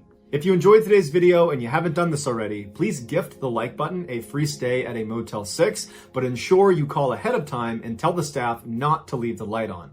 Also, please subscribe to our channel and turn on all notifications so you don't miss any of our weekly 3, 4, even 5 video uploads. If you want to get in touch with me, you can direct message me on Instagram or on Twitter. My username for both platforms is the same. It's JohnBallen416. I also have a ton of content over on TikTok where my username is MrBallen. I also have a second YouTube channel called MrBallen Shorts where I post short videos. If you have a story suggestion, please submit it to our subreddit just called MrBallen. It's linked in the description below. So whether I see you on Twitter, Instagram, TikTok, Reddit, YouTube, or some combination, just know that I really appreciate your support, and until next time, that's going to do it. See ya. Today, I'm going to share 3 stories that each have a very iconic, disturbing photograph that is tethered to that story. And at the end of each of these stories, I'll show you that photo. And some of these photos are truly astounding. But before we get into those stories, if you're a fan of the strange, dark, and mysterious delivered in story format, then you've come to the right place because that's all we do. So if that's of interest to you, please offer to host the like button at your house for a big dinner party. But when they show up, don't let them inside. Instead, simply tar and feather them. Also, please subscribe to our channel and turn on all notifications so you don't miss any of our weekly uploads. Okay, let's get into today's stories.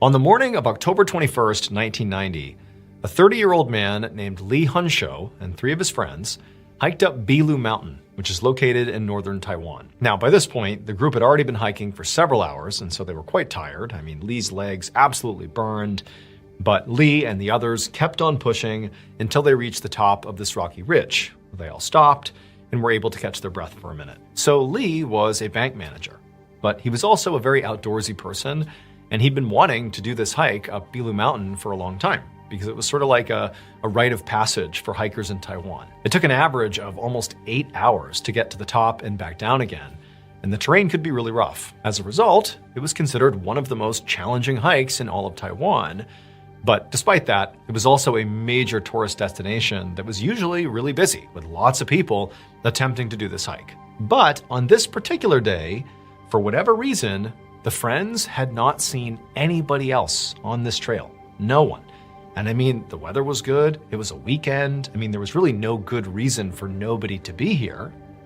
But they had the mountain to themselves. So Lee and his friends, they stood on this rocky ridge and caught their breath. They had some water. They had a couple of snacks. And then it was onward because they were not at the summit yet. I mean, this was a beautiful lookout point they were at, but they still had some pretty difficult climbing ahead. And so on they went, very excitedly. They're making their way towards the top. This is something they were all really excited about. And eventually they reached this section of the mountain that was sort of famous amongst tourists because it was a really, really steep section where the only way to get up was actually to climb a rope.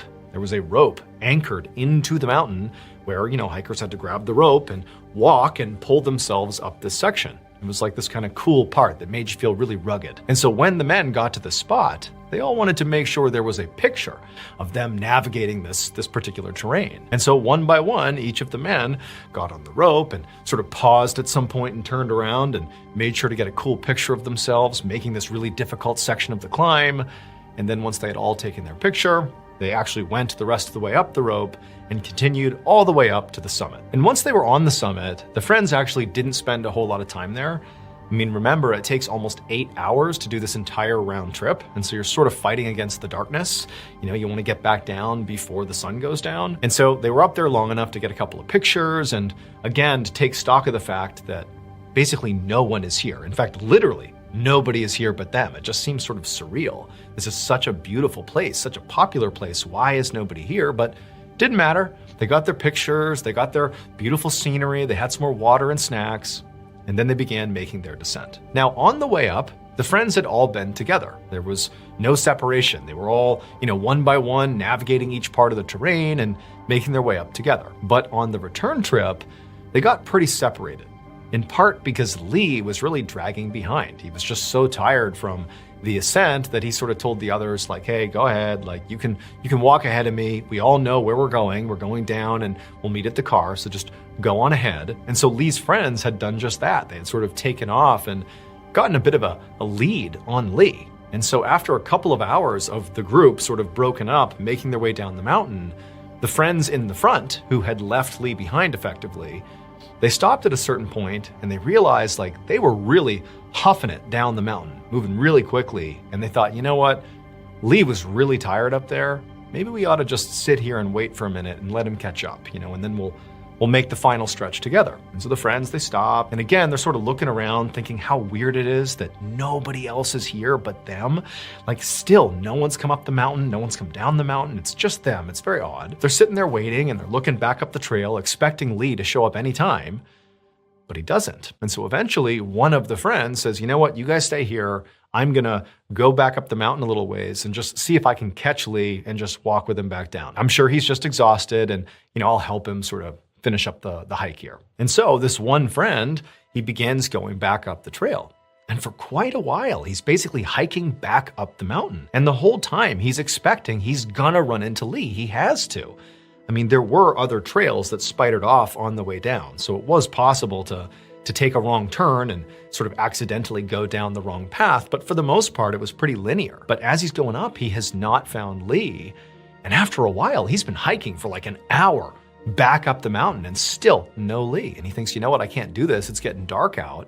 I have to go back and catch up with the other friends and just go down to the car, because at this point, it seems pretty likely that Lee must have gotten turned around and he must have taken one of those other pathways.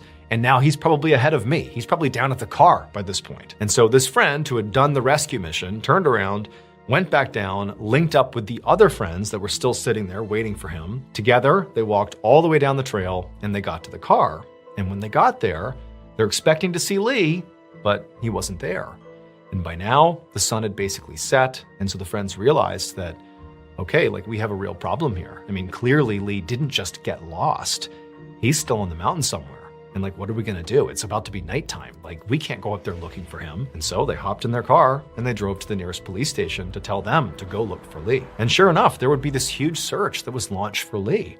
And over the coming week, there were all these people out scouring the mountain looking for Lee, but they couldn't find him. And after a week of searching, the police had to call it off. And so Lee's friends and family were left with this huge question mark. Like, where did he go? What happened to him? The not knowing was in some ways worse than having found out he had died or something. And so there's this horrible uncertainty. Nobody really knows how to react to this. Do you grieve his loss now, or do you hold out hope that maybe he's still alive? Well, the friends and family kind of did the latter. They kind of held out hope that, maybe he's out there somewhere.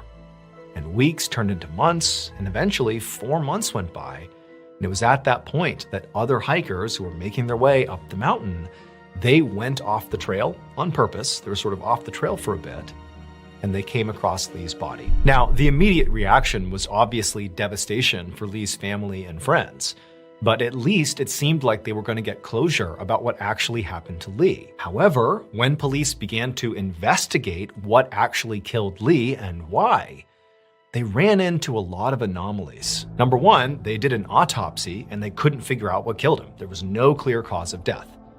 Number two, where he was found, he was just kind of sitting there, with his back against the mountain. His pack was right next to him. It almost seemed like he just sat down and then just died in place. But again, there's no clear cause of death. There was no obvious, trauma he sustained. It certainly didn't seem like he fell. He didn't appear to have any obvious injuries. He just stopped at some point on the mountain and died. And on top of that, remember, Lee is like a seasoned climber. He had supplies in his bag that could at least last him for some time. He had a flashlight, he had a compass. He knew where he needed to go, down the mountain to the car. Why is he stopping? Again, no injuries, no clear injuries.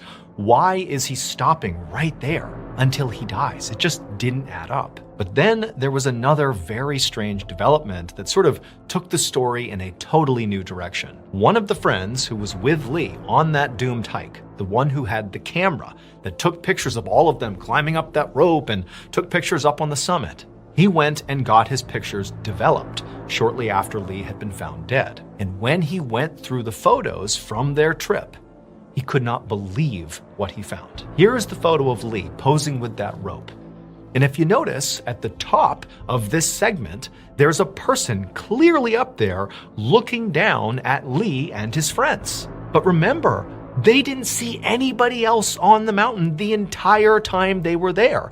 And they certainly did not see that appears to be a young girl in a red jacket, right at the top of the segment they were in when they were taking those photos. They didn't see her. They would have absolutely communicated with her, but they didn't see her. And so they have this photo of this girl in Lee's picture, but she wasn't in any of the other photos. She was just in Lee's. And making this even stranger is there was this myth about this mountain, that there were these spirits on this mountain that would sometimes target hikers and lead them astray away from their friends off the trail, where effectively they would die. And wouldn't you know it, it seemed an awful lot like Lee was led astray and just sort of sat down and died on the mountain shortly after that picture captured this girl in red looking down at him.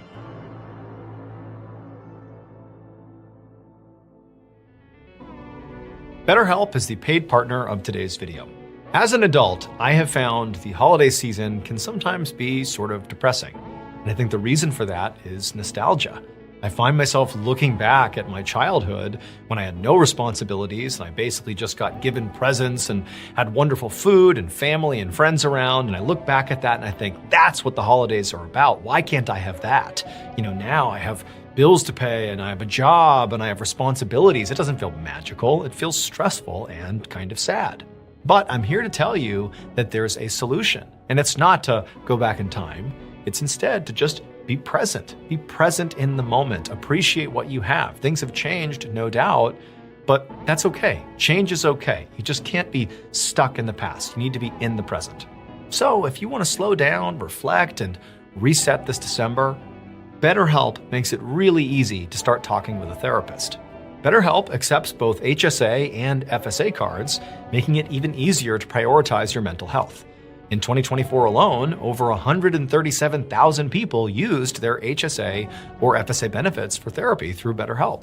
So be sure to use yours before they expire. Click the link in the description or go to betterhelp.com/MrBallen to get 10% off your first month.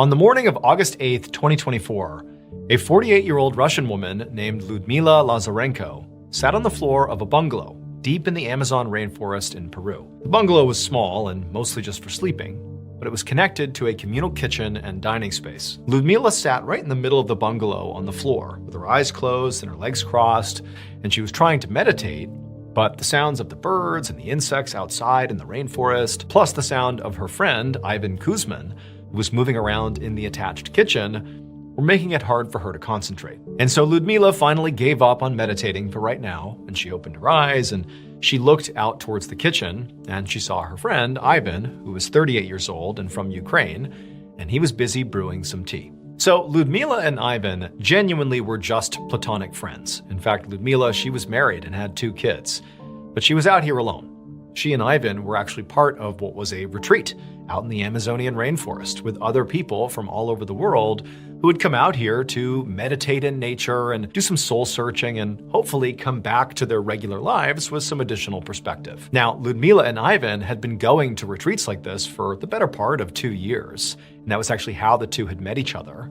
And so they were just friends. They had this similar interest in going to retreats like this one. But there was one aspect of these retreats that really is the thing that drew Ludmila and Ivan out to the rainforest. It was not just to sit in nature and just hope for the best. They would go to these ayahuasca retreats, where basically they were led through this meditative process where they would drink this very special tea that would sort of affect you in different ways. And, some people believed it sort of led you on this spiritual journey where, it's just this very powerful, soul-searching event where you come out of this thing feeling like a different person. If you've had trauma in your life, or you have, post-traumatic stress, or maybe you have trauma in your life that you're not even aware of, going through this style of retreat, these ayahuasca retreats, people have said has been very powerful and transformative. And Ludmila, she lived a pretty typical life back home. She's a very busy mom and a wife, and she found doing these retreats really offered her a big reset. She felt like it was the one chance for her to kind of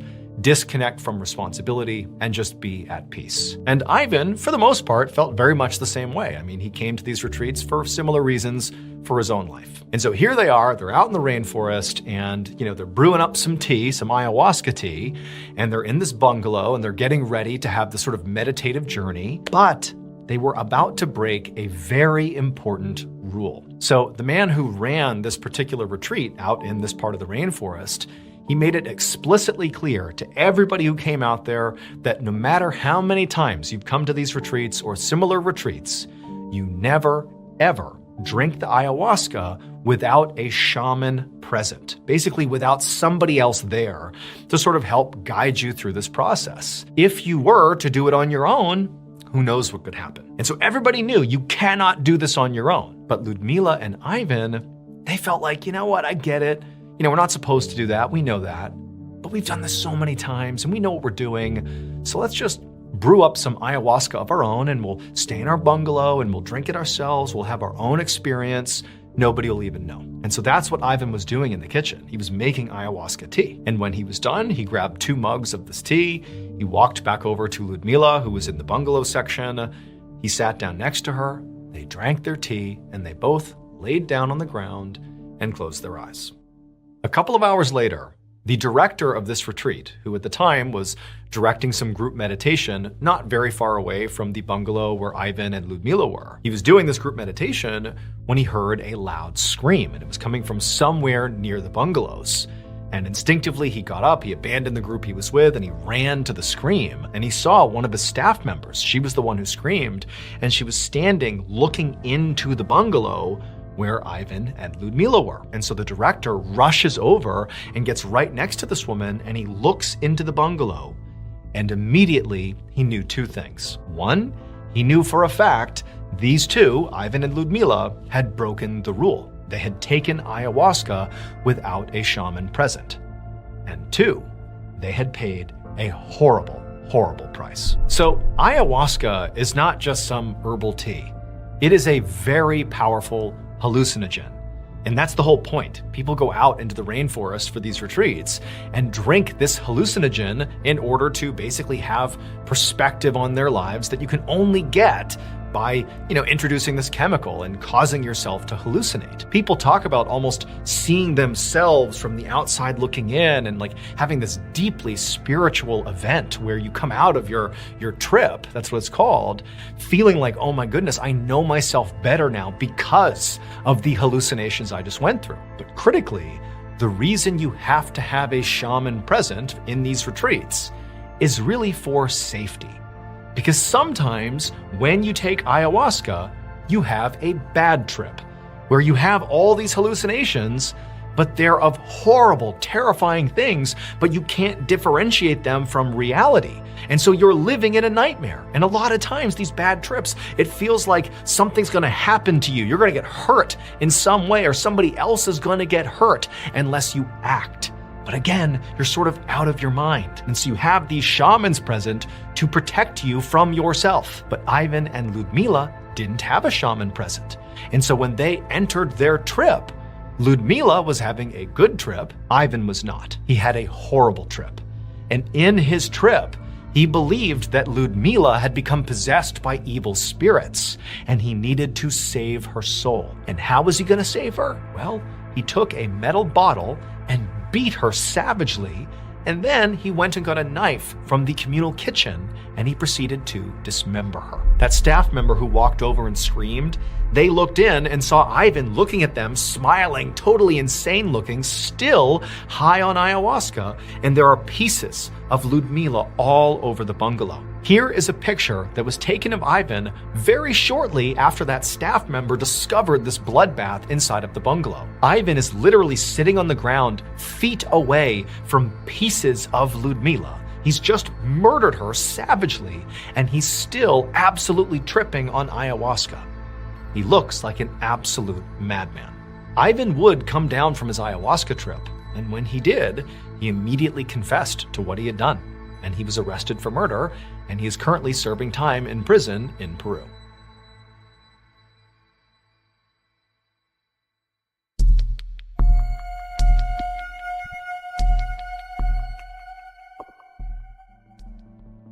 Around 4 p.m. on August 20th, 1975, an 18-year-old boy named Michael McQuilkin hiked up a massive granite rock called Morro Rock, which is in Sequoia National Park in California. Michael's 12-year-old brother Sean and his 15-year-old sister Mary were also on this hike with him, but currently they were lagging way behind, and he could just tell it was because they were tired. Now, the hike to the summit of Morro Rock was only a quarter of a mile, like this is a pretty short hike, but it was really steep. And Michael, despite only being 18, was sort of a pretty seasoned climber. I mean, he had just hiked 200 miles through the Sierra Nevada mountain range all by himself.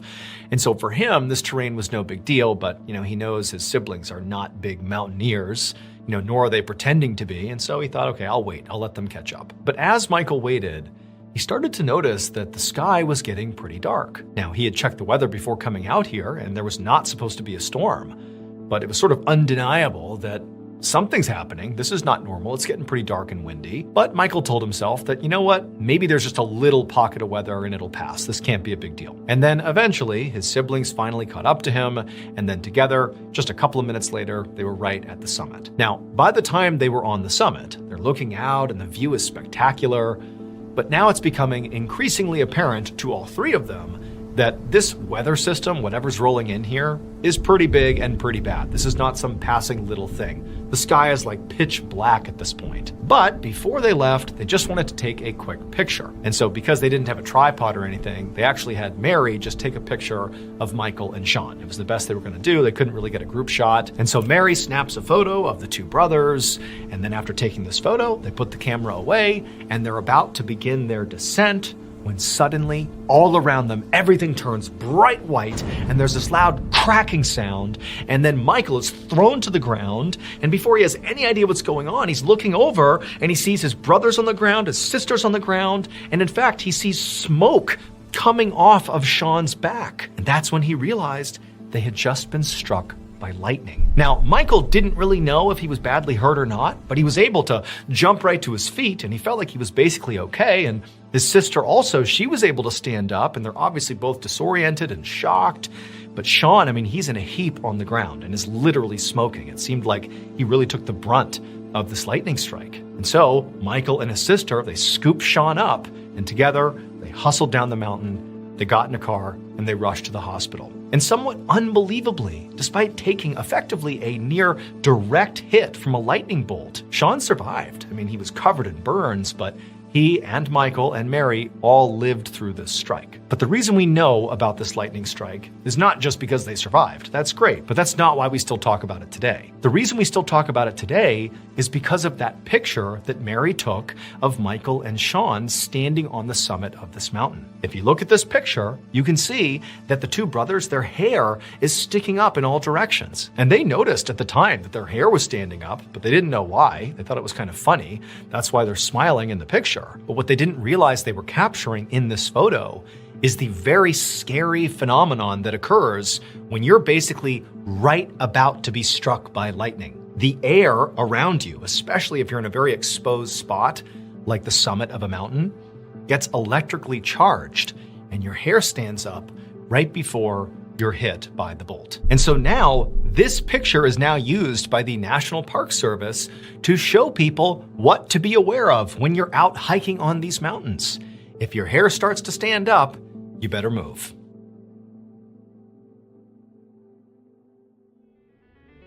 Thank you so much for watching. Let me know what you thought of today's episode in the comments. And remember, we have hundreds of videos for you to binge right now. But if you're looking for a recommendation from me of that one video that's worth your time, well, it's this one right here.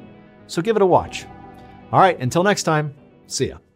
Today, we're going to look at 3 places you can't go and people who went there anyways. But before we get into today's stories, if you're a fan of the strange, dark, and mysterious delivered in story format, then you come to the right place because that's all we do and we upload 3 or 4 times every week. So if that's of interest to you, please replace the like button's eye drops with acid. Also, please subscribe to our channel and turn on all notifications so you don't miss any of our weekly uploads. All right, let's get into today's stories.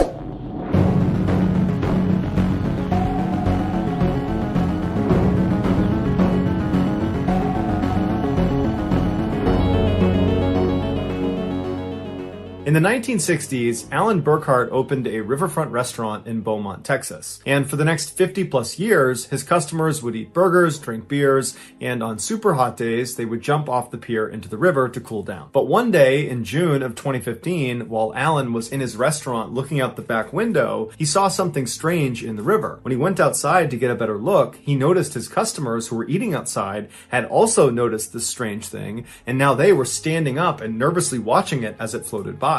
Alan immediately yelled out to everyone to not go swimming, obviously, based on what they were seeing, and then he went back inside and made a sign that said no swimming, and he posted it on the pier. A few weeks later, on July 2nd, a 28-year-old local man named Tommy Woodward and his girlfriend, Victoria LeBlanc, arrived at Alan's restaurant for a fun night out. After several hours of drinking and playing pool, Tommy and his girlfriend made their way over to the bar and had a seat, at which point Tommy began telling his girlfriend that he planned on going swimming in the river that night. The bartender overheard him and said, "Tommy, you can't go swimming in the river anymore." But Tommy was a bit of a rule breaker and said he didn't care, he was going to go anyways. The bartender began pleading with him and even got other staff members of the restaurant to talk sense into Tommy that he should not get in the water. But eventually Tommy just stood up, he grabbed his girlfriend's hand, left the restaurant, and began walking down towards the pier. The bartender at this point just kind of rolled her eyes and thought, I can't do anything to stop him, and so she went back to her bartending duties. When Tommy and Victoria got down to the pier, the black water was quiet and calm as Tommy took off his shirt and removed his valuables from his pockets. Right before Tommy was about to jump into the water, Victoria stopped him and said she thought she saw something moving underneath the pier. But Tommy just laughed and said he didn't care and jumped into the water and disappeared below the surface. Immediately, the water around Tommy seemed to erupt like a bomb had gone off underneath him. When Tommy came back up to the surface, he was screaming and trying to swim back to the pier, but before he could get there, something pulled him under the water. And then a few seconds later, Tommy came back up again, and this time Victoria could see the left side of his torso was bleeding profusely. And so she instinctively leapt into the water to try to save him. And Tommy, even though he knew he needed help, he said to her, "Get back on land, save yourself." And so she obliged. She climbed back onto the pier, and when she turned around, she caught a final glimpse of Tommy as he was pulled back under the water, and this time he did not come back up again. The bartender had heard screaming and so ran down with a flashlight to the pier, and when she got there, Victoria was hysterical and she was yelling Tommy's name and looking out over the water, and so the bartender at this point is reasonably certain she knows what happened to Tommy, but if by some miracle he's still alive, she wants to find him. And so she raises her flashlight and she began scanning the now totally calm black water, and as she's scanning, she finds him. He's floating face down way off in the middle of the river, and as soon as the flashlight hits him, something pulls his body under the water and he disappears from view. It was no secret that the river that ran next to Alan's restaurant was home to alligators. But these alligators were small and they didn't bother anybody, and so the locals really didn't have any issue swimming with them. In fact, they had nicknamed 2 of the alligators that were seen the most often. They named them Cheeto and Marshmallow. But on that day in June of 2015, when Alan and the other guests saw this thing out in the river, what they were seeing was a monster alligator, the likes of which they had never seen before in this river. It was at least 11 feet long and over 400 pounds, and that summer it decided to make the underside of Alan's pier its home. And so that night, when Tommy leapt into the water, it was this monster alligator's feeding time, and so Tommy became its dinner. About 2 hours after Tommy was attacked, what was left of him was recovered from the river. Tommy became the first alligator-related fatality in Texas in nearly 200 years. Just north of San Francisco, California, lies Lake Berryessa, which is a massive freshwater reserve that provides drinking water and hydroelectricity to hundreds of thousands of people. The lake is not a natural occurrence. A dam was built in the area in the 1950s, and after it was in place, the water that pooled above it became Lake Berryessa. During the dam's construction, the engineers realized the structure would not be enough to keep all the water in if the lake were to flood. To solve this problem, the engineers installed what's called a spillway in the middle of the lake. A spillway is like a huge drain. When the water levels in the lake are normal, none of the water will go into this drain. But when water levels reach a certain point, the water, instead of spilling over the side of the dam, will spill into this spillway, and it will travel 200 feet straight down the 78-foot wide pipe. And when it reaches the bottom, the pipe bends sharply to the right, and the water is shot out on the other side of the dam into a creek. On a summer day in 1997, 41-year-old graduate student Emily Schwalick was swimming in the recreational side of Lake Berryessa. That evening, before she got out of the water, she decided she wanted to have a closer look at the spillway, which at the time, because the water levels had risen high enough, water was pouring down into this spillway. So Emily turned around and began casually swimming away from the recreational area towards the center of the lake. At some point, she would have seen signs poking out of the water, and she would have seen them on land telling her to stay back. After passing those signs, she would have reached a long line of red caution buoys that were the last line of defense to try to keep people back from this spillway. But Emily went under those buoys and continued on towards this huge drain. Meanwhile, the other swimmers that had seen Emily take off towards the middle of the lake, they didn't think she would actually get close to the spillway. Nobody went close to the spillway, and so nobody tried to stop her. Around 6:10 p.m., Emily made it to right before the edge of the spillway. It would have been deafeningly loud as 360,000 gallons of water poured over the edge into the spillway every second. Emily most likely was trying to get right up to the edge and then grab that outer cement lip and kind of anchor herself and then lean over the edge and get a look down into the hole. But what ended up happening is as she got closer and closer to the edge, the current picked up so dramatically that it began pulling her down into the hole. And so by the time she's over this cement lip, she had already turned around, realizing her mistake, and was trying desperately to swim away from the spillway. But it was too late. Her legs got whipped around and sucked down into the spillway, and she managed to grab onto the lip, the outer lip of the spillway, with her legs now in the spillway. Thousands and thousands of gallons of water are pouring down on her face, and so she can't pull herself back up. So she's pinned inside the spillway. People on land noticed this happening to her, but they realized there was nothing they could do to help her. If they tried to go down there and pull her out, they would get sucked in too. And so they called the authorities, who have the right equipment to pull her out. But by the time they got out there, it was too late. Emily had managed to hang on to that edge for 20 minutes. But finally, the water overpowered her, she lost her grip, and she fell backwards down the 200-foot chute to her death. On August 6th, 2018, a manager at a grocery store in Lancaster, California, which is a town about an hour north of Los Angeles, started getting complaints from his staff and from customers about a terrible smell coming from the front of the building. The manager, who had come in the back door that day and so hadn't smelled anything, began walking through the store towards the front in order to investigate. He only made it to the cash registers before he had to throw his arm over his mouth and his nose because the whole front half of the store reeked. The manager's first thought was that food must have somehow fallen somewhere out of view and it was rotting, and that was causing the smell. But when he went past the cash registers and went out the front doors, the smell got exponentially worse, and he noticed the smell was predominantly coming from this brown liquid on the ground that seemed to be leaking out of the base of one of the pillars that lined the front of the store. And so the manager thought, well, it can't be food that's causing the smell. It's got to be a sewer pipe leak that's happened right underneath this pillar, and it's seeping up through the cement, and that's what's causing the smell. And so the manager went back inside the store and he called a plumber, and then a couple of hours later, the plumber showed up. The manager pointed at the brown liquid out on the front and explained what he thought was going on, and the plumber looked at it and then looked at the manager and said, there's no sewer pipe underneath here, so whatever that liquid is, it's coming from inside the pillar. And so the manager was stumped because this pillar and all the others in the front of the store were purely decorative. There's no reason anything would be leaking out from inside of them. There was nothing inside of them. And so the manager asked the plumber to pull off one of the bricks around the area where this liquid was coming from so they could see what was on the other side. And so the plumber got his crowbar and he began prying off one of the bricks, and then once it was loose enough, he pulled the brick away, revealing an opening into the pillar, and the two men got down and they looked inside, and what they saw horrified them.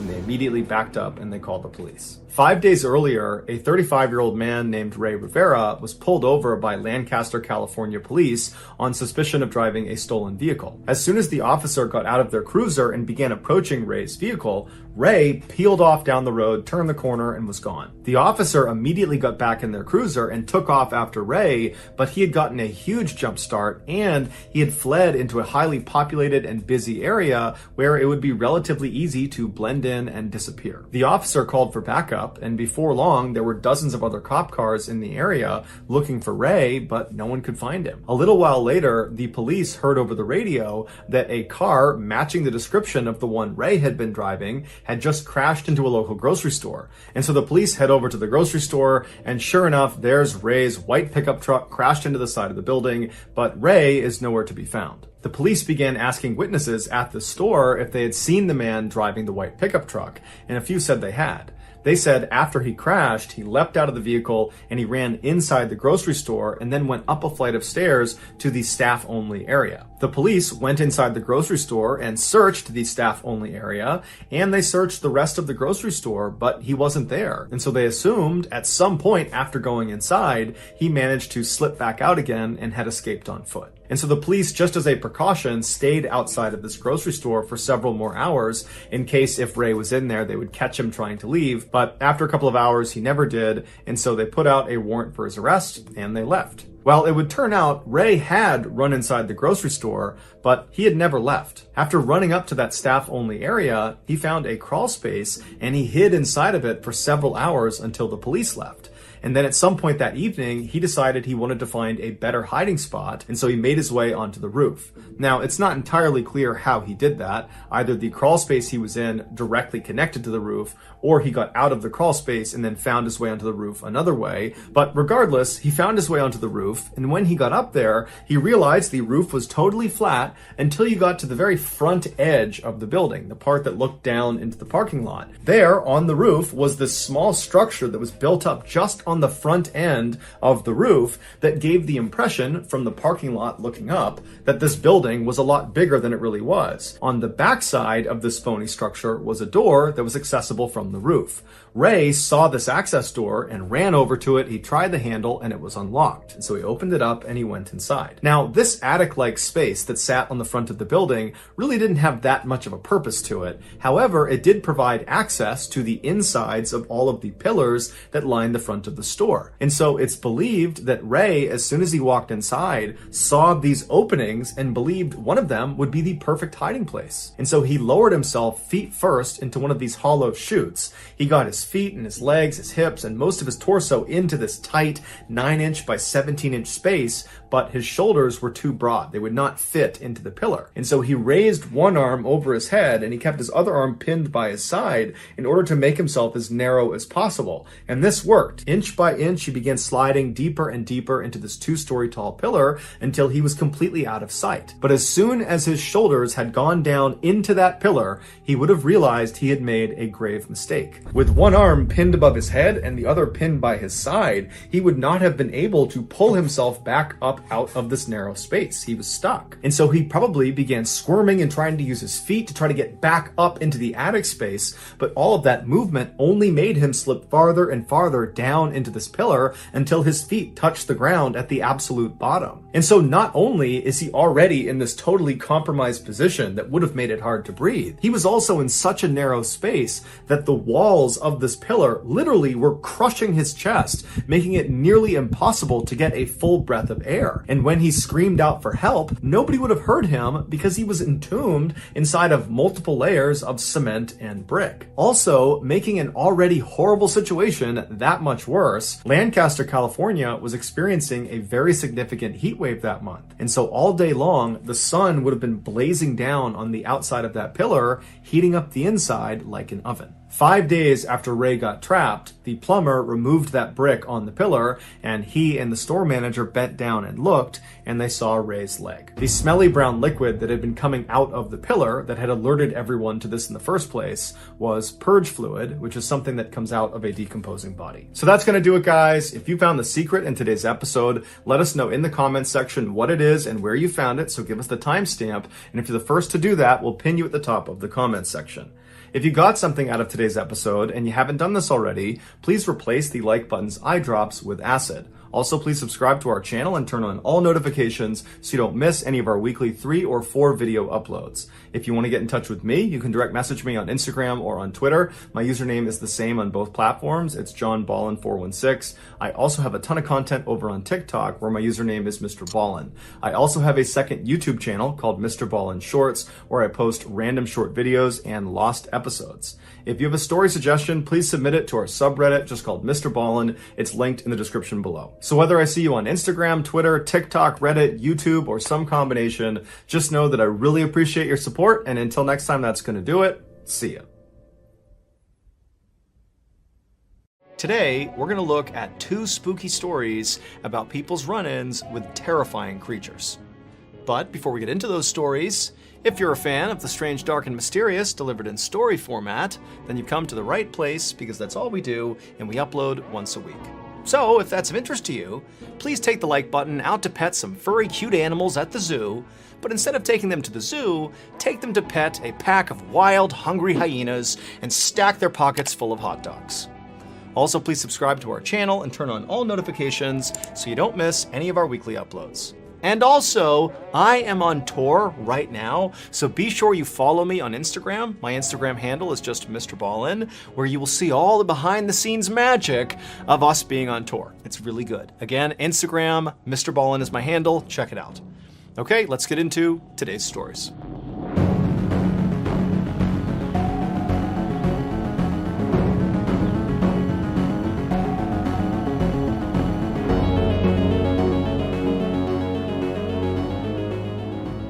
Just after midnight on May 1st, 1971, a 20-year-old woman named Elizabeth Ford was sleeping on a couch in the front room of a small house near a city in Arkansas called Texarkana. Elizabeth and her husband Bobby were staying at the house with Bobby's brother and his wife, who owned the house. Bobby and his brother were still both awake, and Elizabeth could hear them talking in the kitchen quietly. The house was surrounded by woods and swampland, and Elizabeth had opened up a window above the couch, so a breeze was blowing in. Now, usually, she slept really well with the sound of the woods in the background, but tonight she was tossing and turning. And this was because, as she lay there trying to sleep, she became very aware of a unique sound coming from outside that was not the sound of, the trees blowing in the wind or the insects buzzing. This was something else. It was a slow creaking sound, and at first, it kind of sounded like it could be out in the woods somewhere, but eventually Elizabeth realized this creaking sound was sort of moving back and forth, right outside on the porch below the open window. Suddenly, Elizabeth's eyes flew open and she looked at the window because this creaking sound had just intensified and then came to a stop on the immediate other side of this window, like there was something heavy right outside. Elizabeth sat up to face the window, but she didn't see anything outside through the screen. And so right away, she felt totally relieved. She didn't know what that sound was, but clearly there was nothing there. However, just to be certain, she decided she would go a little bit closer to the screen and actually look right up close to make sure there was nothing down below on the porch. And so Elizabeth leaned forward and pressed her face to the screen and began to look.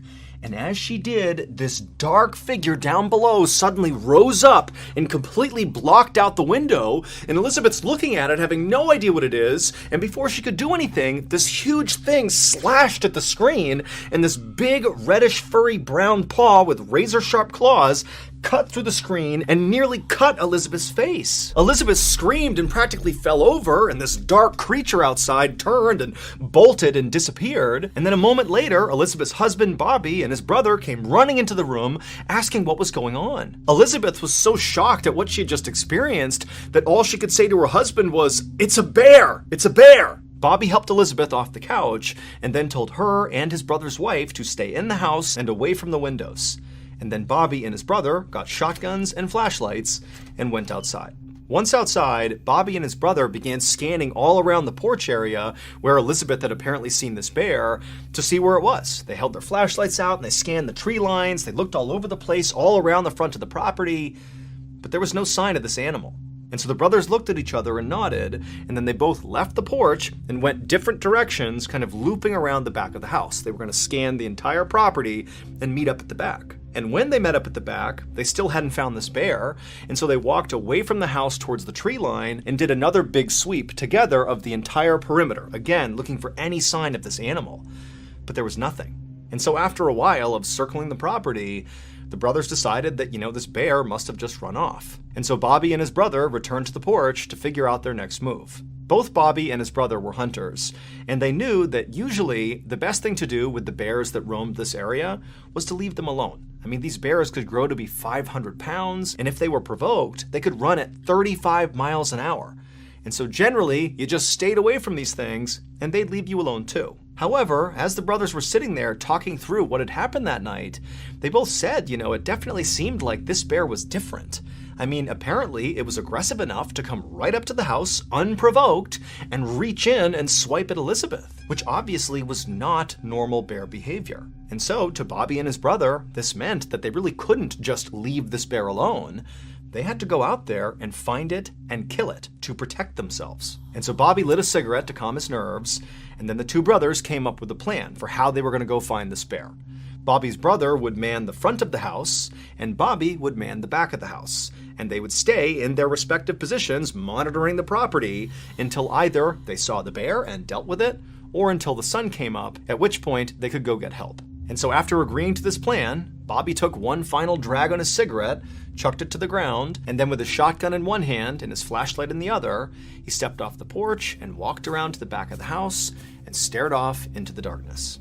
Bobby had only been in the back of the house for a couple of minutes manning his post when he began to smell this horrible smell. Now, at first he thought it was just some sort of wet, musky smell that came over from the swampland nearby, but as he continued to smell it, it got heavier and more pungent. It smelled like a wet, decaying animal. Bobby tensed up and aimed his flashlight up at the tree line and began looking back and forth, trying to figure out where this horrible smell was coming from. And as he was doing this, he suddenly heard the sound of tree branches snapping off to his left. And so he whipped his flashlight over and shined it, and he saw this big, dark figure charging across the property away from him into the forest. Bobby instinctively raised his shotgun and fired, and then after shooting, a loud yelp echoed in the air, and then Bobby just took off running in the direction he had just fired, and as he's running across the yard, he's screaming for his brother, who had already heard the shotgun blast, so he was coming around the house, and the two men linked up, and as they're running in the direction of this bear, Bobby's telling his brother, "I think I got it, I shot the bear." But they get over to where Bobby had last seen it and where he heard this yelp come from, and there was nothing. There was no bear. Still, the brothers did feel a little relieved. They figured even if they couldn't find this thing, clearly Bobby had hit it. He had heard the sound of it yelping out, and so maybe by at least wounding it, it would stay away and leave them alone. But just then, the men heard the sound of their wives screaming from inside the house. The men immediately ran back to the house, and as they got closer, Bobby, again, began to smell that horrible smell. And right as Bobby's foot hit that first porch step, his brother from behind him screamed out, "Stop!" But it was too late. The bear was on the porch. That's why the women were screaming. They had seen it, and Bobby's brother had seen it, but Bobby hadn't. And now he was too close to it to get away. And before Bobby could raise his gun to protect himself, this thing attacked. And Bobby felt this horrible burning, tearing sensation in his arm. He fell to the ground, twisting wildly back and forth, trying to protect himself. He was pinned underneath this enormous bear, level with its chest, with its arms and legs on either side of him. And that horrible smell he was smelling was clearly coming from this animal. That's all he could smell from underneath. But just then, it was like a miracle, because to his side, Bobby could see there was an opening, and so he rolled and somehow got out from underneath this enormous creature. Bobby scrambled up to his feet, and he darted past the bear and rammed into the closed front door of the house. It popped open, he fell inside, and his wife ran forward and shut the door behind him, leaving Bobby's brother outside on the porch alone with the bear. But before any of them could do anything about that, they heard the sound of his brother's shotgun going off. Then there was a long moment of silence. Inside the house, everybody was frozen. A few seconds later, the door slowly opened and Bobby's brother walked inside. Everyone was too shocked to say anything, so for a second they all just stared at each other, and then finally Bobby asked him, "Is the bear dead?" And Bobby's brother, with a trembling voice, said no. And that wasn't a bear. As soon as dawn broke and it was not dark outside anymore, Bobby's wife drove him to the hospital where they would treat him for shock and for the wound to his shoulder. They had hoped to find it somewhere on the property, either dead or wounded, based on Bobby's brother's account of having fired at it basically point blank, but the creature was gone. They did find its tracks though, and this discovery made it clear that Bobby's brother was right, that this wasn't a bear. Because in the dirt surrounding the house were all these bizarre footprints and handprints of a creature that seemed to walk on its hind legs with 3 toes on each and had 3 long sharp claws on its hands. And as unbelievable as this all seemed to the police, this actually tracked with what Bobby's brother said he saw when he was out on the porch. He said he saw a creature with reddish brown hair all over it that stood over 7 feet tall, and after being shot, it took off running on 2 legs, and it ran fast. But the most terrifying thing about it, at least according to Bobby's brother, was actually its eyes. They were blazing red. And when the news of this attack spread to the nearest town, which was called Fouke, the people there knew exactly what this creature was. For 200 years, people in that part of Arkansas had been talking about this huge creature that was sort of like a Sasquatch that roamed the forest and the swamps. They said it was fast and elusive, and it ate livestock and pets. They called it the Fouke Monster, or sometimes the Boggy Creek Monster. But Bobby Ford and his family's encounter with this creature was unlike any other story that had been told about the Fouke Monster. While some people claimed in the past that this creature had attacked people, nobody had ever heard of it actually coming up to somebody's house, trying to break in and terrorize a family. Bobby's ordeal would inspire the 1972 horror movie, The Legend of Boggy Creek. Over the years, police officers and some scientists have suggested that maybe what Bobby and his brother encountered that night was actually a feral pig. However, authorities have never actually been able to pinpoint what this thing was. Nobody knows. And to this day, hikers and hunters near the swamps of southwest Arkansas and also across the border into East Texas still report run-ins with the legendary Fouke Monster. Me and the whole team at Ballen Studios have created a special thank you to all you amazing fans for all your support. Now, you may have already heard about this, but if you haven't, my very first book, MrBallen Presents Strange, Dark, and Mysterious, The Graphic Stories, finally comes out this year on October 1st. But that's not the thank you. The thank you is, for anyone who pre-orders this book, which includes 9 feature-length, amazingly illustrated stories, you will immediately gain access to a secret 10th story that's not in this book. This secret story is called A Forest So Evil, and it's really good. So here's how you get it. After you pre-order your book, whether you've already done that or you do it now, you're going to get a confirmation code. Go to the link we provided below and enter that confirmation code into the text box, but be sure you select the appropriate vendor beforehand where you pre-ordered it from, and boom, you will immediately gain access to this secret 10th story. I am truly touched at all the support you've shown me over the years, and so I really hope you enjoy this bonus story as a big thank you. Again, pre-order your copy today, and then head to the link in the description, enter your confirmation code to get that bonus 10th story called A Forest So Evil.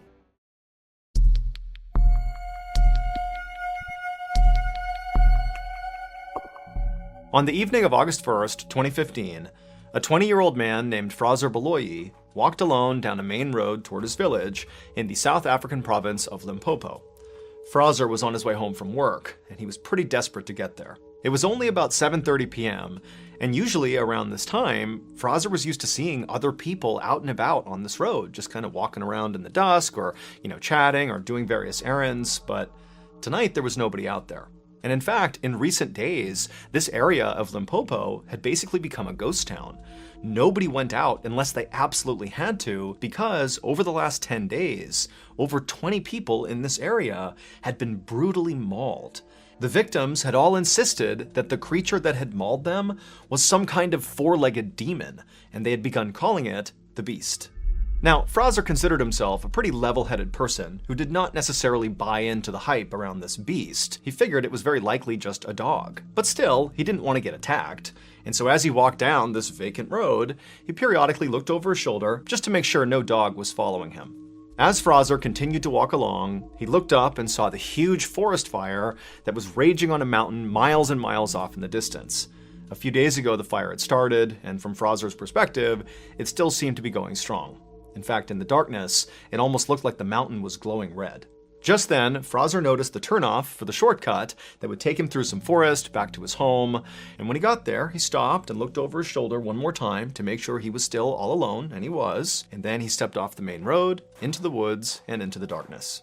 Under the tree canopy, the night suddenly seemed a lot darker. Fraser did his best to think about the chores he needed to do for his mother once he got home, instead of thinking about the beast. But he'd only been on this path for about 300 feet when he suddenly heard a rustling from behind him. And so right away, Fraser stopped and turned around and looked where the noise was coming from. But all he saw was darkness. There was nothing there. And so Fraser, for a whole minute, just stood there staring out into the tree line, waiting for something to move. But nothing did. And so Fraser told himself he was just being paranoid. Everything was fine. And then he turned back around and kept on walking. But pretty quickly, his walk turned into a jog. And he was almost to the end of this path, almost out of the forest. He could see his village. It was right there.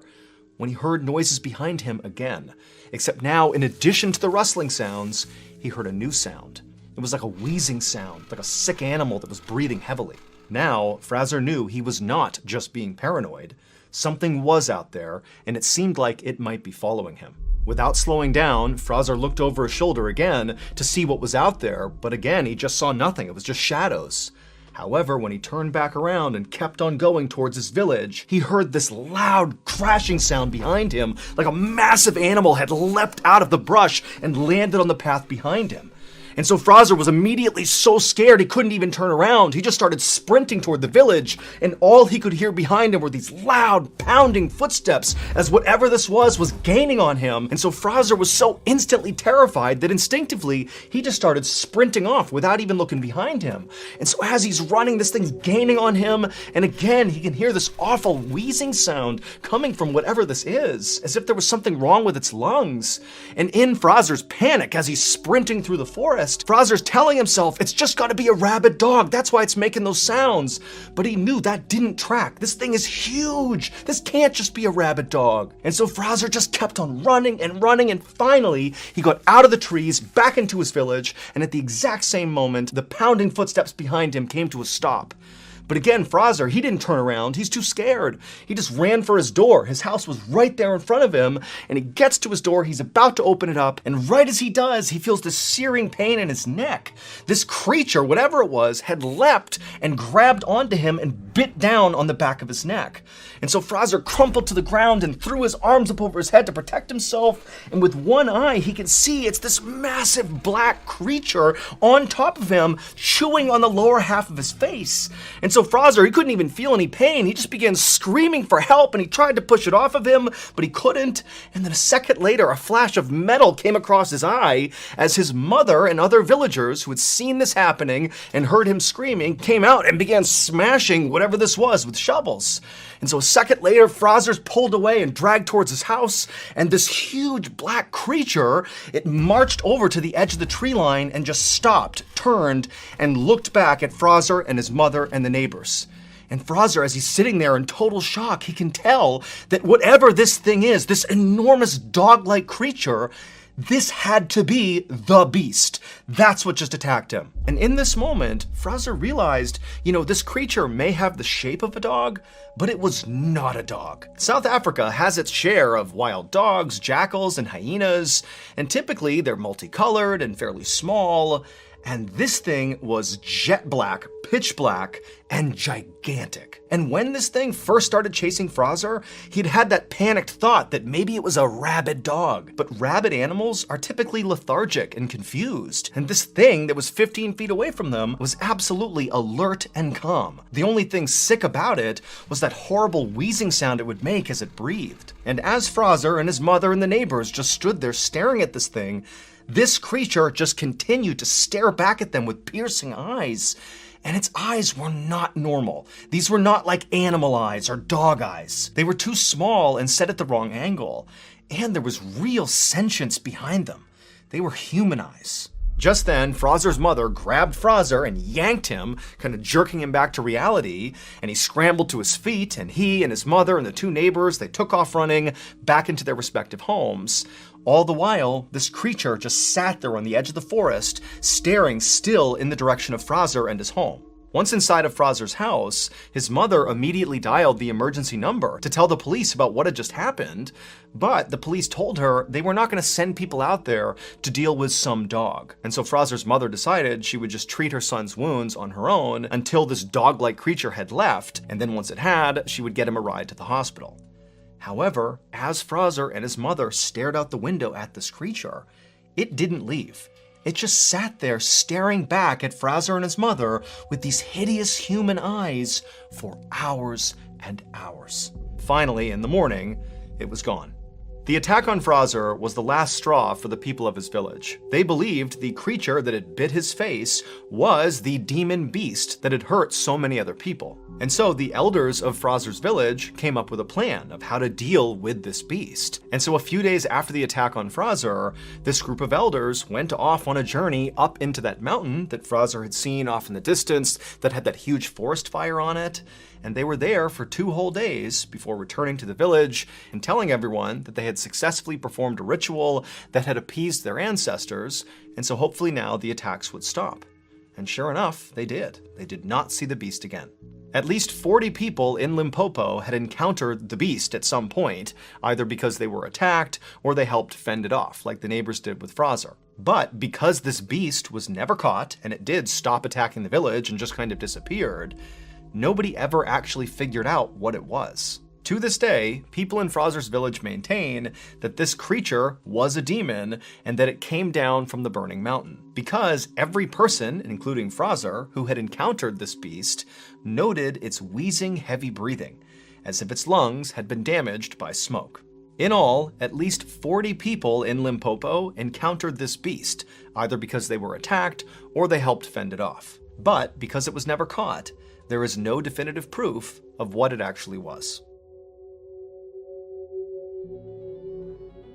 As many of you may know, the biggest event to ever come out of Ballen Studios is fast approaching. Starting September 26th to October 20th, I will be on tour. I'll be visiting 15 different cities across the country, delivering the strange, dark, and mysterious to you all, live and in person.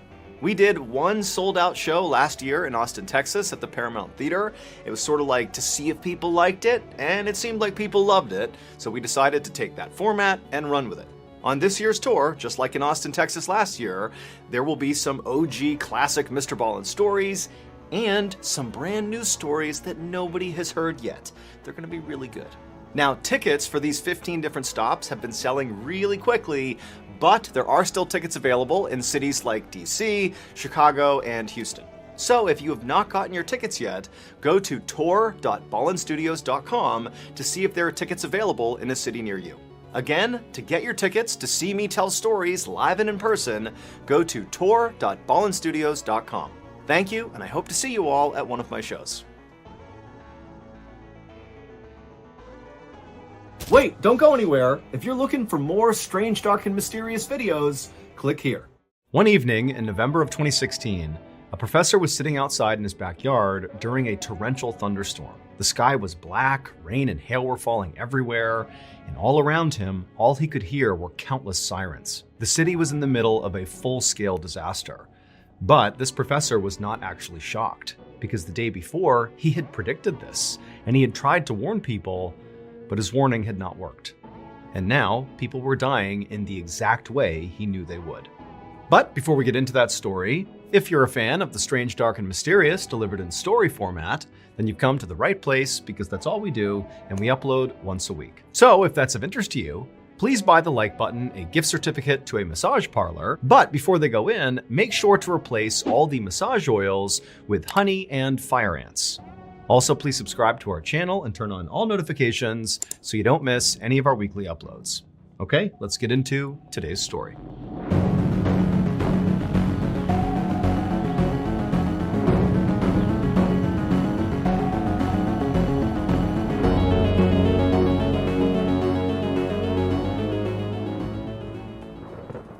At 5:30 p.m. on November 21st, 2016, Jodi Santoro, who was a 21-year-old mother in Melbourne, Australia, woke up to the sound of her 4-month-old son crying. Outside, there was this horrible thunderstorm going on. All this rain and hail were pelting the roof, and the wind was so strong that all the windows in the house were rattling. Jodi reached over and grabbed her phone on the nightstand and checked the time, and she saw right away that she had overslept. However, it had been a really hot day that day, and she was so drained from the heat and also taking care of a 4-month-old that she wasn't really surprised she had overslept. But as the sound of her son's cries intensified, Jodi knew, no matter how tired she was, she needed to get up and go tend to him. But the instant her legs swung off the bed and she actually tried to stand up, she knew something was wrong, and it had nothing to do with being tired.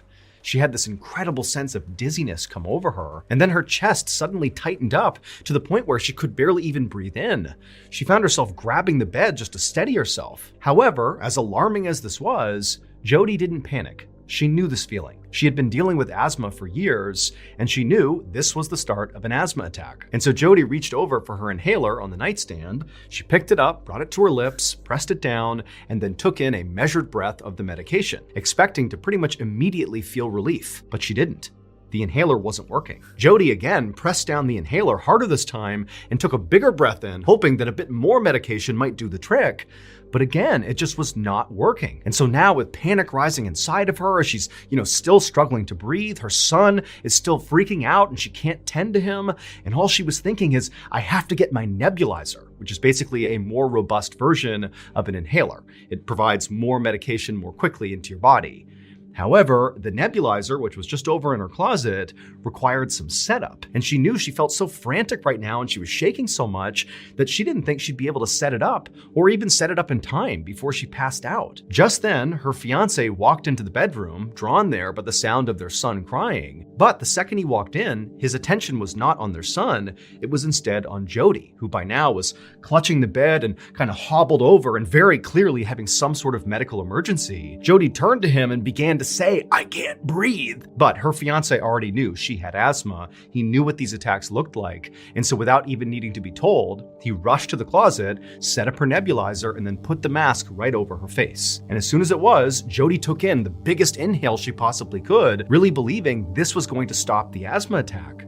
But just like the inhaler, the nebulizer didn't work. It felt like with every breath she was taking, her lungs were shrinking, not expanding. And so Jodi turned to her fiance and croaked out, "Call an ambulance," her voice barely audible. And so her fiance, who also was now beginning to panic, grabbed the phone, and as he was talking to the dispatcher, trying to relay all the details of what was happening, outside this thunderstorm was only getting worse and worse. The hail and the rain were battering the sides of the house, and all the windows were shaking. I mean, it was absolute bedlam inside of this house. The next few minutes were torture for Jodi.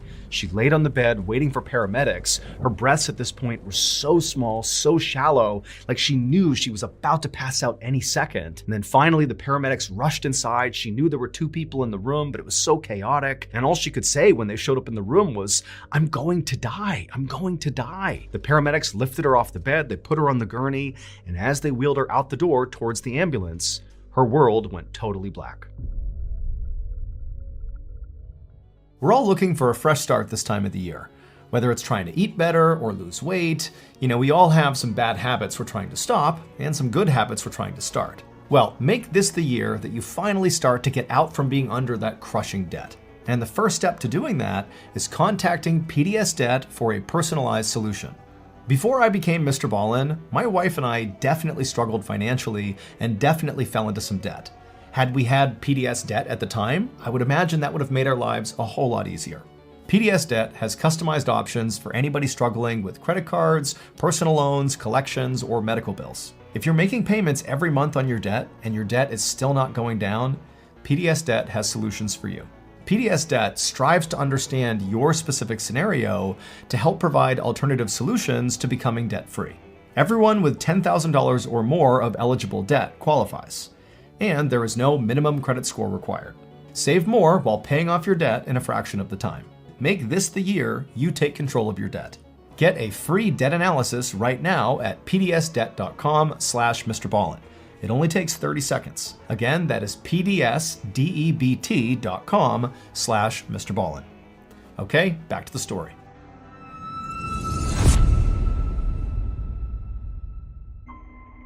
The paramedics rushed Jody to Sunshine Hospital, and on the way, they tried to stabilize her by squeezing these oxygen bags, forcing oxygen into Jody's lungs. And as they were doing that, Jody's fiance was following the ambulance right behind, white-knuckling the steering wheel, praying his fiance was going to survive this asthma attack. When the ambulance finally arrived at Sunshine Hospital, the emergency room was mayhem. Paramedics quickly wheeled Jody in on her gurney, shouting out her vital signs to the doctors waiting near the door. Her fiance, meanwhile, watched helplessly as the medical staff surrounded her and inserted IV lines, hooked up monitors, and began intubating her to force even more oxygen into her lungs. But fortunately, this rapid medical intervention, once Jody got to the hospital, appeared to work, because not long after getting there, Jody did begin to stabilize, not enough to suggest that she was actually all better, but her condition basically began to improve. However, the moment she began to improve, instead of the medical team, talking to her and figuring out what happened and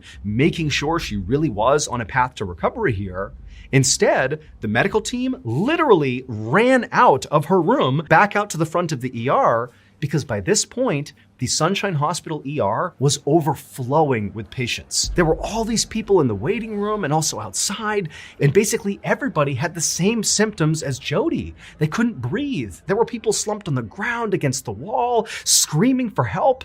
I mean, the medical team was totally overwhelmed. And on top of that, there were ambulances literally lined up around the block waiting to drop off patients. There just wasn't any more space. But nonetheless, doctors and nurses and the medical team at the hospital worked furiously, moving from one patient to the next, sometimes in an exam room, sometimes out in the waiting room, sometimes outside. It's wherever the patients were. But the weird thing is all these people, they had the same symptoms, these severe asthma attacks, yet many of the people that were showing up had never had asthma in their lives before. So how was this happening? This went on for hours and hours. And really, the situation in the hospital only continued to get worse, with more and more patients showing up with worse and worse symptoms. And so during this madness, Jody, who really hadn't gotten better, she just stabilized, she actually was moved out of the emergency room and over to the ICU, pretty much just to create one more space for new patients. And so in the ICU, Jody's fiance sat next to her, gripping her hand, listening to the sound of the monitors beeping steadily all around her. Outside the room, he could see doctors and nurses and medical staff sprinting up and down the hallways, looking frantic and worried. He had no idea what was happening here. He just hoped Jody would be okay. But it would turn out there actually was someone who knew exactly what was going on. A university researcher named Philip Taylor had actually predicted this the day before. Professor Taylor was an expert in atmospheric allergens, a field so niche that barely anybody outside of his small research circle had even heard of it. And so on the afternoon of November 20th, the day before, Taylor had been at home in his office analyzing data when he noticed something very alarming. All of the ingredients for a catastrophic event were aligning in the forecast, and the patterns were so precise that it stopped him cold. Taylor was stunned. He'd spent years studying the effects of weather on public health, but he'd never seen anything like this before. And at the same time, Taylor also realized that as alarming as this was, very few other people, if anybody, would see this as a problem. He was like the one person in the world that had the expertise to see how catastrophic this might actually be. And so, desperate to warn others, he wound up posting a very urgent announcement on this weather website that he managed. But unfortunately, it just wasn't seen by enough people in time. And so now, as hospitals all across Melbourne overflowed with people gasping for air, Taylor sat in his backyard watching the storm unfold. The sky was pitch black, rain and hail was coming down, the wind was whipping, and off in the distance, all he could hear was thunder and sirens.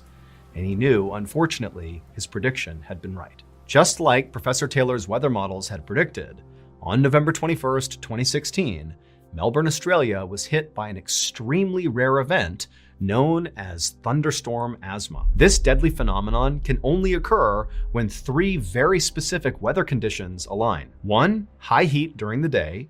2, a very powerful thunderstorm, and 3, extremely high pollen levels. Melbourne's heat that day had caused unusually high concentrations of ryegrass pollen to hang in the air. And then when that huge thunderstorm rolled in, the intense humidity, the wind, and the rain shattered the pollen grains into microscopic fragments. And then these tiny particles, which were way smaller than regular pollen, were carried by this storm deep into people's homes and into their lungs. Unlike normal pollen, these microscopic fragments bypassed the body's typical defenses and embedded themselves deep into people's lungs, causing severe and sudden asthma attacks. Now, for people who already had asthma, this was catastrophic. But even perfectly healthy people found themselves gasping for air, overwhelmed by the sheer density of this microscopic pollen. The storm had essentially made the air everybody in Melbourne was breathing deadly.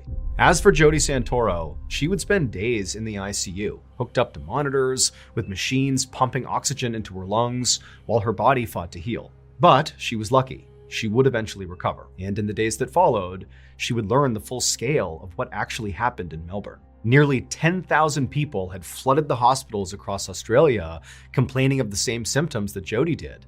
And unfortunately, of those 10,000, 10 people actually lost their lives, and many of them were totally healthy and had never had an asthma attack in their lives before. For Jody, despite surviving this ordeal, the awful memory of what happened on that night will forever be on her mind. She is now all too aware of how fragile life can be and how quickly things can change. I'm going to play you a clip from my other podcast, MrBallen's Medical Mysteries. After you're done listening to it, be sure to check out MrBallen's Medical Mysteries on any podcast platform. Give it a follow. New episodes every Tuesday. Enjoy. Early in July of 1982, a corrections officer made his rounds at a jail in San Jose, California. Everything seemed normal as he inspected each inmate's cell. But as the guard peered into the last cell on the row, he was startled by what he saw. The inmate was sitting on his bunk, staring forward, his mouth hanging open. He looked completely frozen, almost like something out of a wax museum. The guard gave the cell door a few loud knocks with his flashlight, but the inmate didn't move or even blink. The guard was afraid that the inmate was dead. So he unlocked the door and stepped into the cell, and he got right up next to the inmate, and when he did, he could feel breath coming from the man's open mouth. So he knew he was alive. He gently touched the inmate to try to get him to react, but he didn't, and that gentle tap made the man's whole body rock back and forth on the bunk like a rocking chair. The guy was stiff as a board. The guard had no idea what was going on, and he was feeling very freaked out. But then he noticed the inmate's eyes. They had a look of absolute terror in them. And the guard knew this man needed help right now.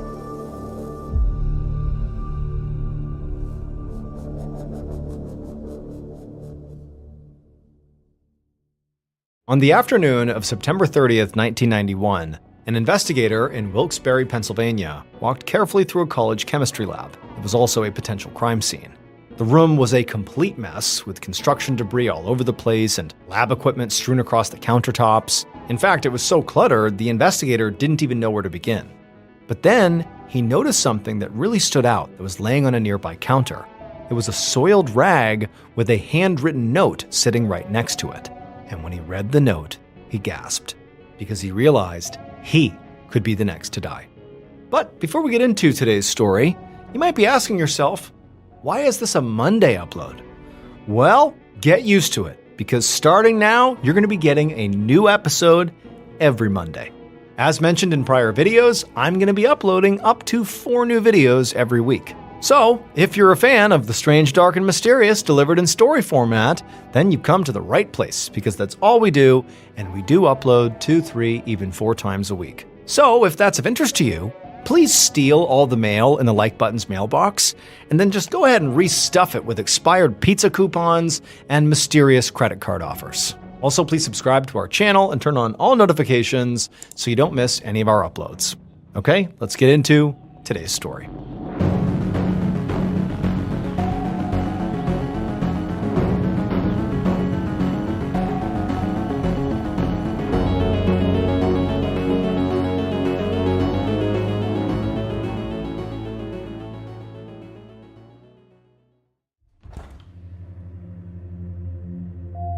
Early on the morning of August 19th, 1991, a 32-year-old man named Bobby Curley stood in his recently renovated kitchen in the city of Wilkes-Barre, Pennsylvania. He walked over to his fridge, opened it up, reached inside, and grabbed his bag lunch along with his thermos, and he was just about to head out the door and go to work, but he stopped and gave his wife Joanne a kiss on the cheek and said he loved her, and then he left for the day.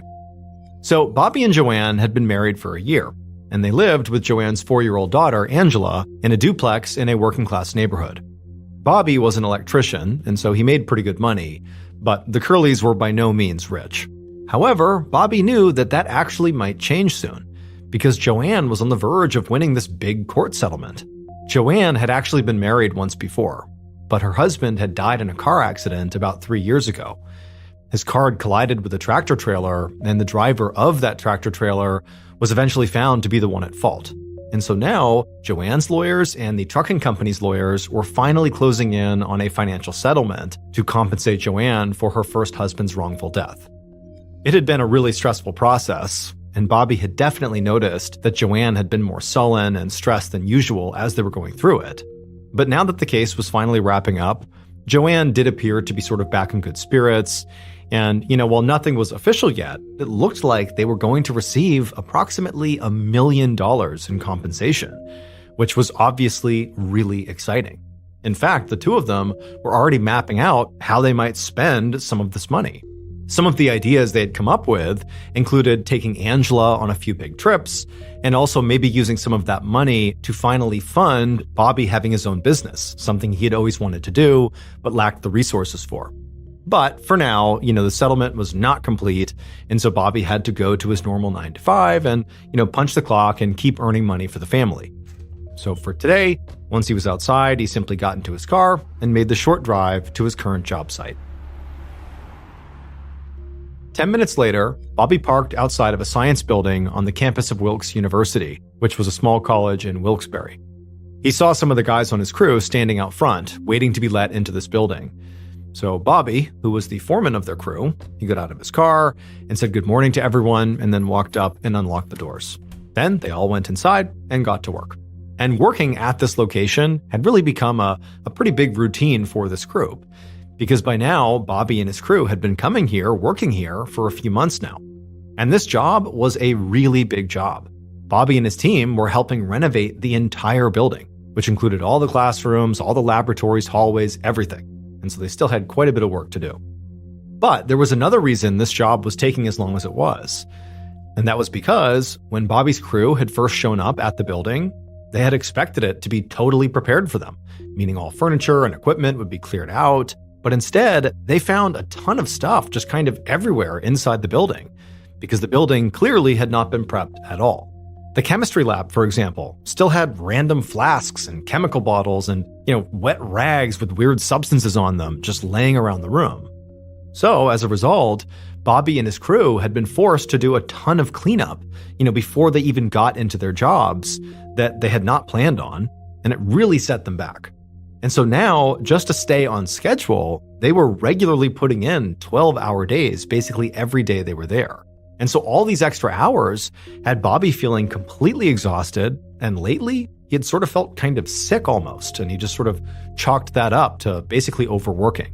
But Bobby never complained. The overtime pay was great, and he really enjoyed working with these particular guys on this crew. These guys were basically his friends. So normally, the long work days were actually kind of fun, as exhausting and awful as they were. Later that afternoon, Bobby was standing on a ladder inside of that chemistry lab, running electrical wires above the ceiling panels.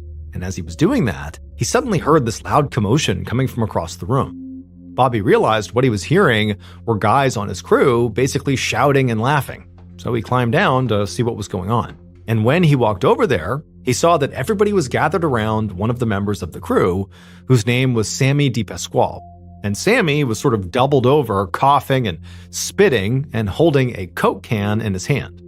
Another member of the crew, whose name was Robert Marconi, explained to Bobby when he walked over that somebody had swapped out Sammy's Coke with a different Coke can, one that was filled with chewing tobacco spit instead of soda.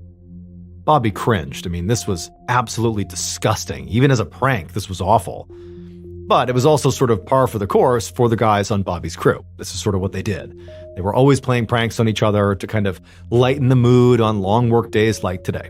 And everybody was laughing, even Sammy, who'd been the butt of the joke. And so eventually, Bobby joined in too. He thought that this was ultimately good for morale, as gross as it was. And after a minute or so, Sammy recovered from his coughing fit from drinking this disgusting liquid and vowed sort of comically to get payback on whoever switched his Coke can. Then after that, all the guys got back to work. And so Bobby, he left the group and went back over to his ladder. And as he was climbing back up, he paused about halfway because he felt this sudden wave of sickness come over him. It almost felt like he had a flu coming on, which didn't really surprise him because he had been doing all these overtime hours and he really had felt run down as a result of it. And so again, he's just sort of chalking up the way he feels to overworking. And so as Bobby is standing on this ladder, he kind of told himself, just suck it up, this will pass. And he just stood there on the ladder. And after a minute or two, that sensation of being sick did sort of pass. And then, because he was not a complainer, he was a hardworking guy, he just pushed the sickness feeling he was having out of his mind. He climbed back up and got back to doing his wiring.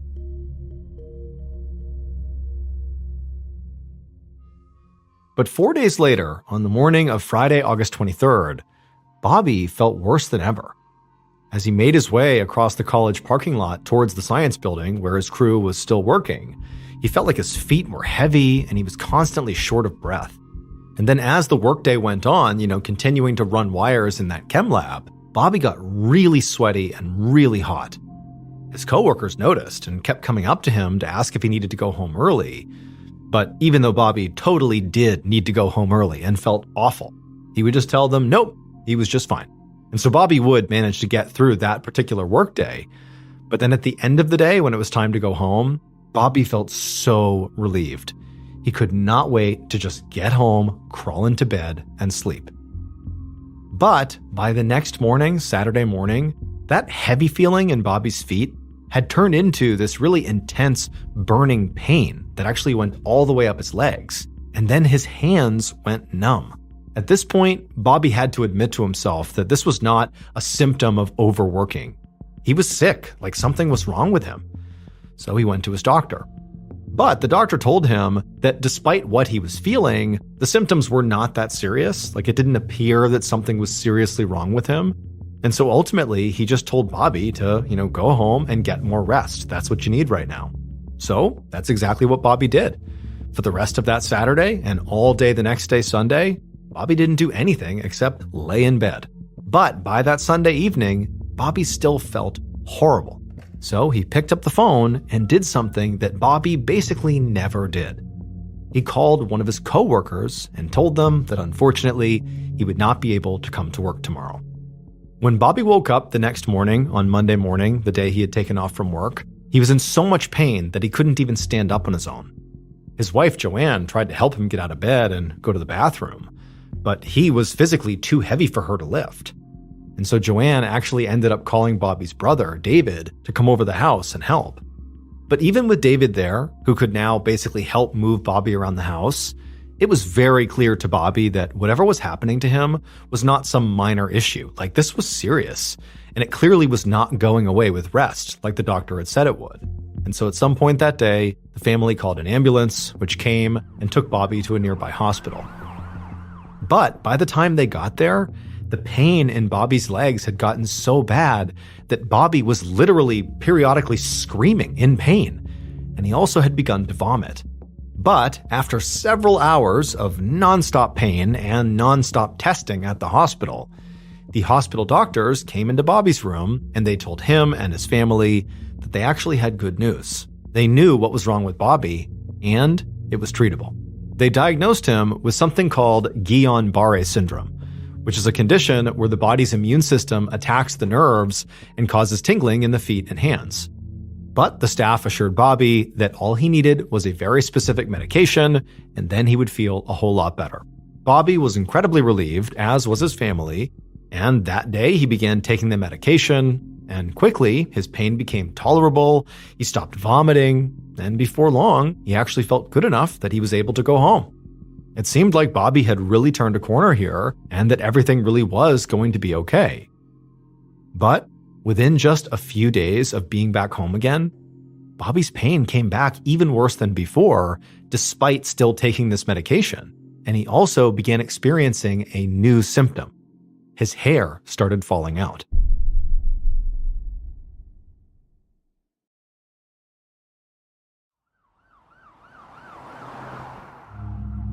On September 7th, so now a week and a half after Bobby came back from the hospital, well, he was back there again. And to Bobby's horror, this time, his doctors actually seemed kind of baffled by his symptoms. They told him that sudden extreme hair loss was definitely not a symptom of Guillain-Barré syndrome. So they told Bobby that it seemed like their initial diagnosis must have been wrong, despite the fact that the medication they gave him to treat GBS had helped him for a little while. And so the problem now was the doctors were basically at a total loss as to how to help Bobby. They really didn't know what was going on. And so for the next 9 days, doctors ran test after test on Bobby, and all the while, Bobby's pain intensified so much and became so constant that he basically fell into this almost delirious state, like the pain was completely too much. And then eventually, all these doctors who ran all these tests came back to Bobby and his family, and they just told them that we don't know what's wrong. Like, all these tests did not provide any clarity, and so basically we can't help you. And they told Bobby that now the only choice was he needed to be transferred to a bigger, more specialized medical facility in Hershey, Pennsylvania, which was about 100 miles away from Wilkes-Barre. A few days later, a neurologist named Dr. Robert Brennan walked down the hallway of the bigger hospital in Hershey, Pennsylvania. He was heading to the room where his patient, Bobby Curley, was staying. And even from several yards down the hallway, Dr. Brennan could already hear Bobby screaming and cursing at the nurses. Ever since Bobby had arrived at this hospital, his behavior had gotten more and more unhinged. At one point, Bobby had even thrown medical equipment across the room. And so now Dr. Brennan had to keep Bobby physically restrained to his bed. And so Dr. Brennan, when he reached Bobby's room, took a deep breath out in the hallway, and then into the room he walked. And inside, he saw Bobby strapped down to the bed, and he was screaming and thrashing around violently. And Dr. Brennan found himself just feeling awful about it. I mean, he felt really bad for Bobby. But really, he didn't know what to do for Bobby. He and his staff had tried basically everything they could think of to try to treat Bobby's pain, but nothing had worked. And so, on this day, Dr. Brennan couldn't do anything except what he normally did, which was just stand in Bobby's room sort of helplessly as Bobby screamed and flailed in pain. But on September 22nd, so 6 days after Bobby arrived in Hershey, he finally fell silent, because on that day, he slipped into a coma. 3 days later, Dr. Brennan felt very defeated as he stepped into Bobby's hospital room.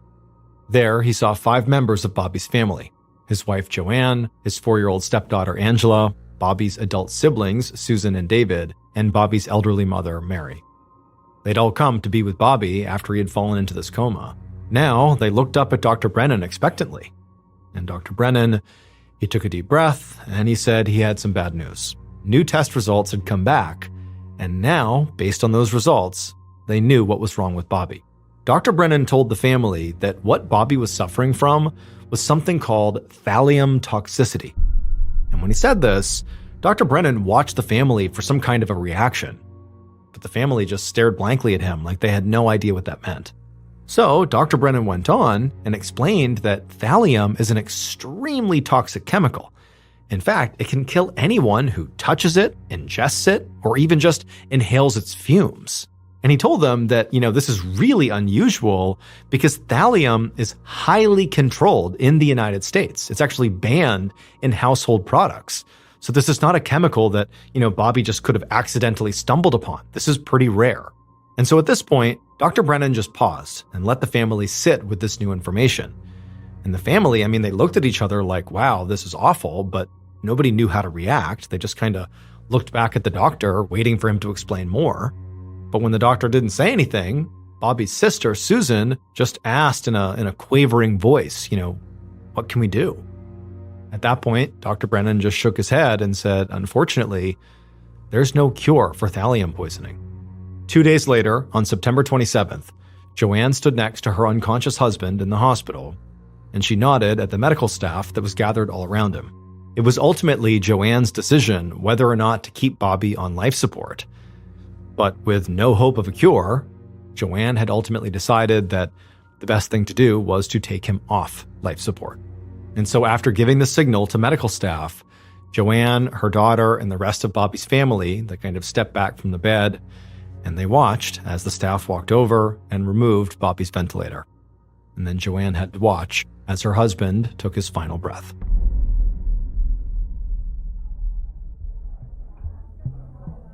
On the evening of October 21st, 1991, so about a month after Bobby died from thallium poisoning, a police detective named Harold Cawley sat at a big table with 7 other men inside of a steakhouse in Wilkes-Barre, Pennsylvania.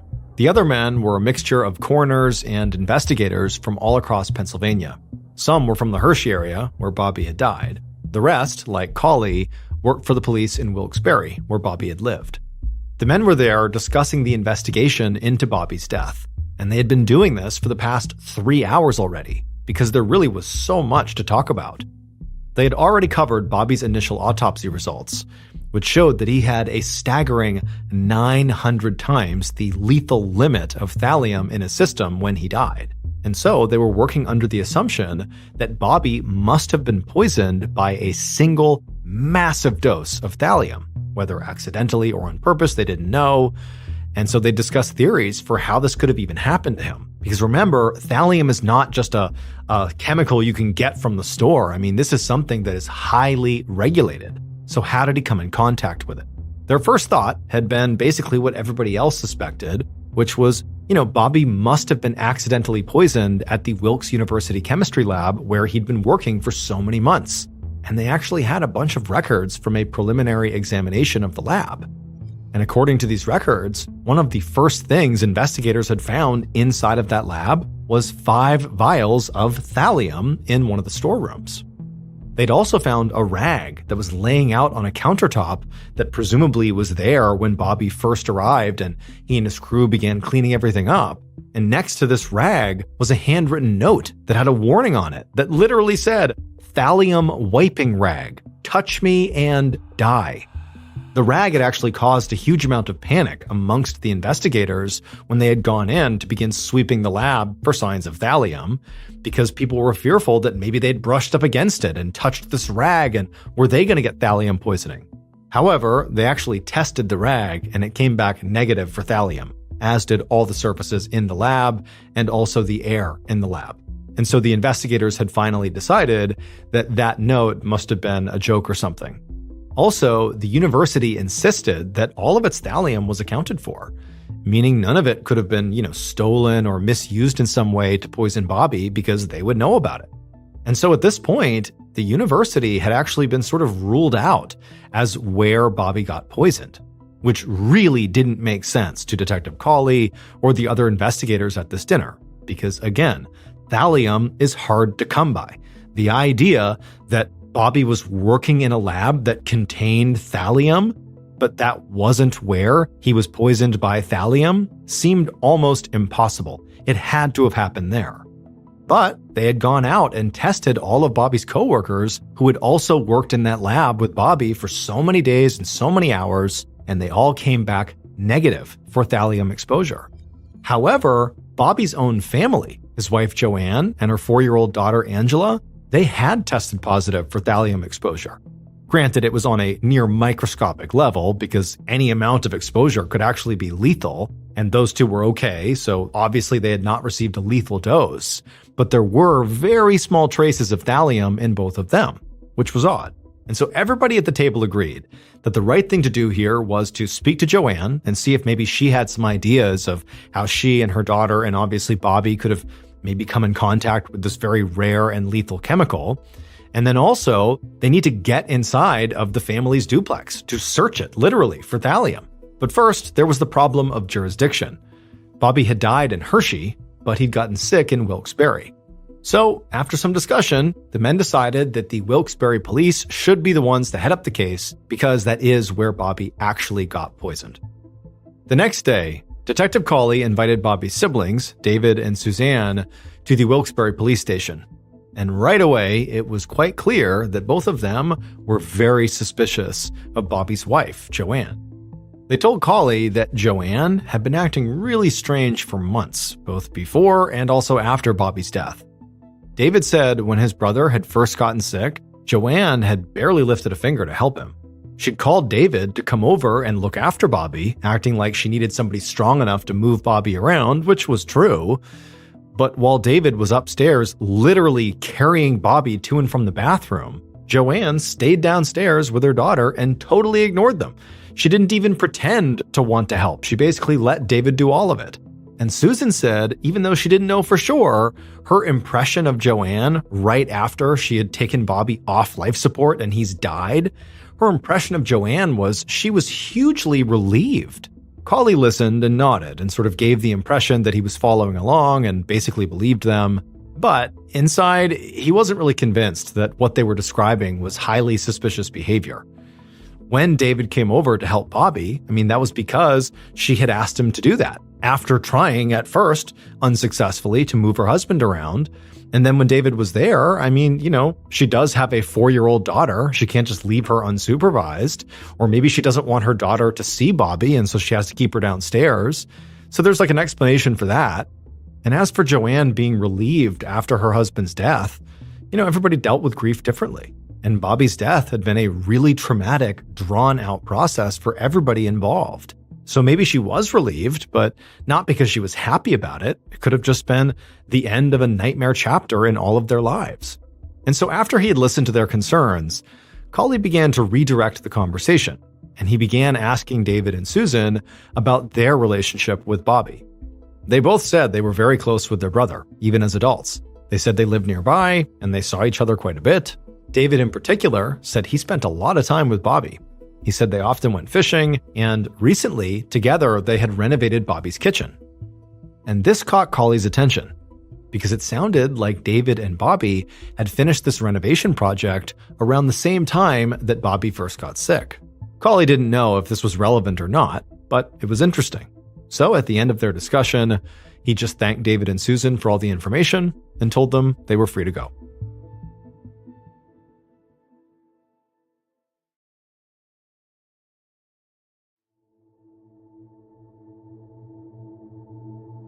A few days later, on the morning of October 25th, 1991, Detective Colley and 3 other investigators sat at an interrogation table in the Wilkes-Barre police station, right across from Joanne Curley, and the lawyer that she had brought along with her. Colley didn't know what to make of Joanne yet. Obviously, she and her daughter had also been exposed to thallium, so that could mean that they too accidentally were exposed to this chemical, same as Bobby, but obviously on a much smaller scale because they lived. Or they could have also been the target of somebody trying to poison this family, and ultimately just Bobby was killed from this poisoning. Or Joanne could be the poisoner. She could have poisoned her own husband. Bobby's siblings are talking about how awful Joanne was acting towards her husband in the wake of his illness. Maybe she poisoned him. And in doing so, she accidentally exposed herself and her daughter. Basically, Colley couldn't tell yet if Joanne was a victim or a perpetrator. So he made sure to watch her very carefully while another investigator began asking her to explain how and when her husband first got sick. Joanne said that Bobby had been complaining about feeling pretty run down for what felt like weeks or maybe even months, but he hadn't had any major symptoms until a week before his hospitalization in August.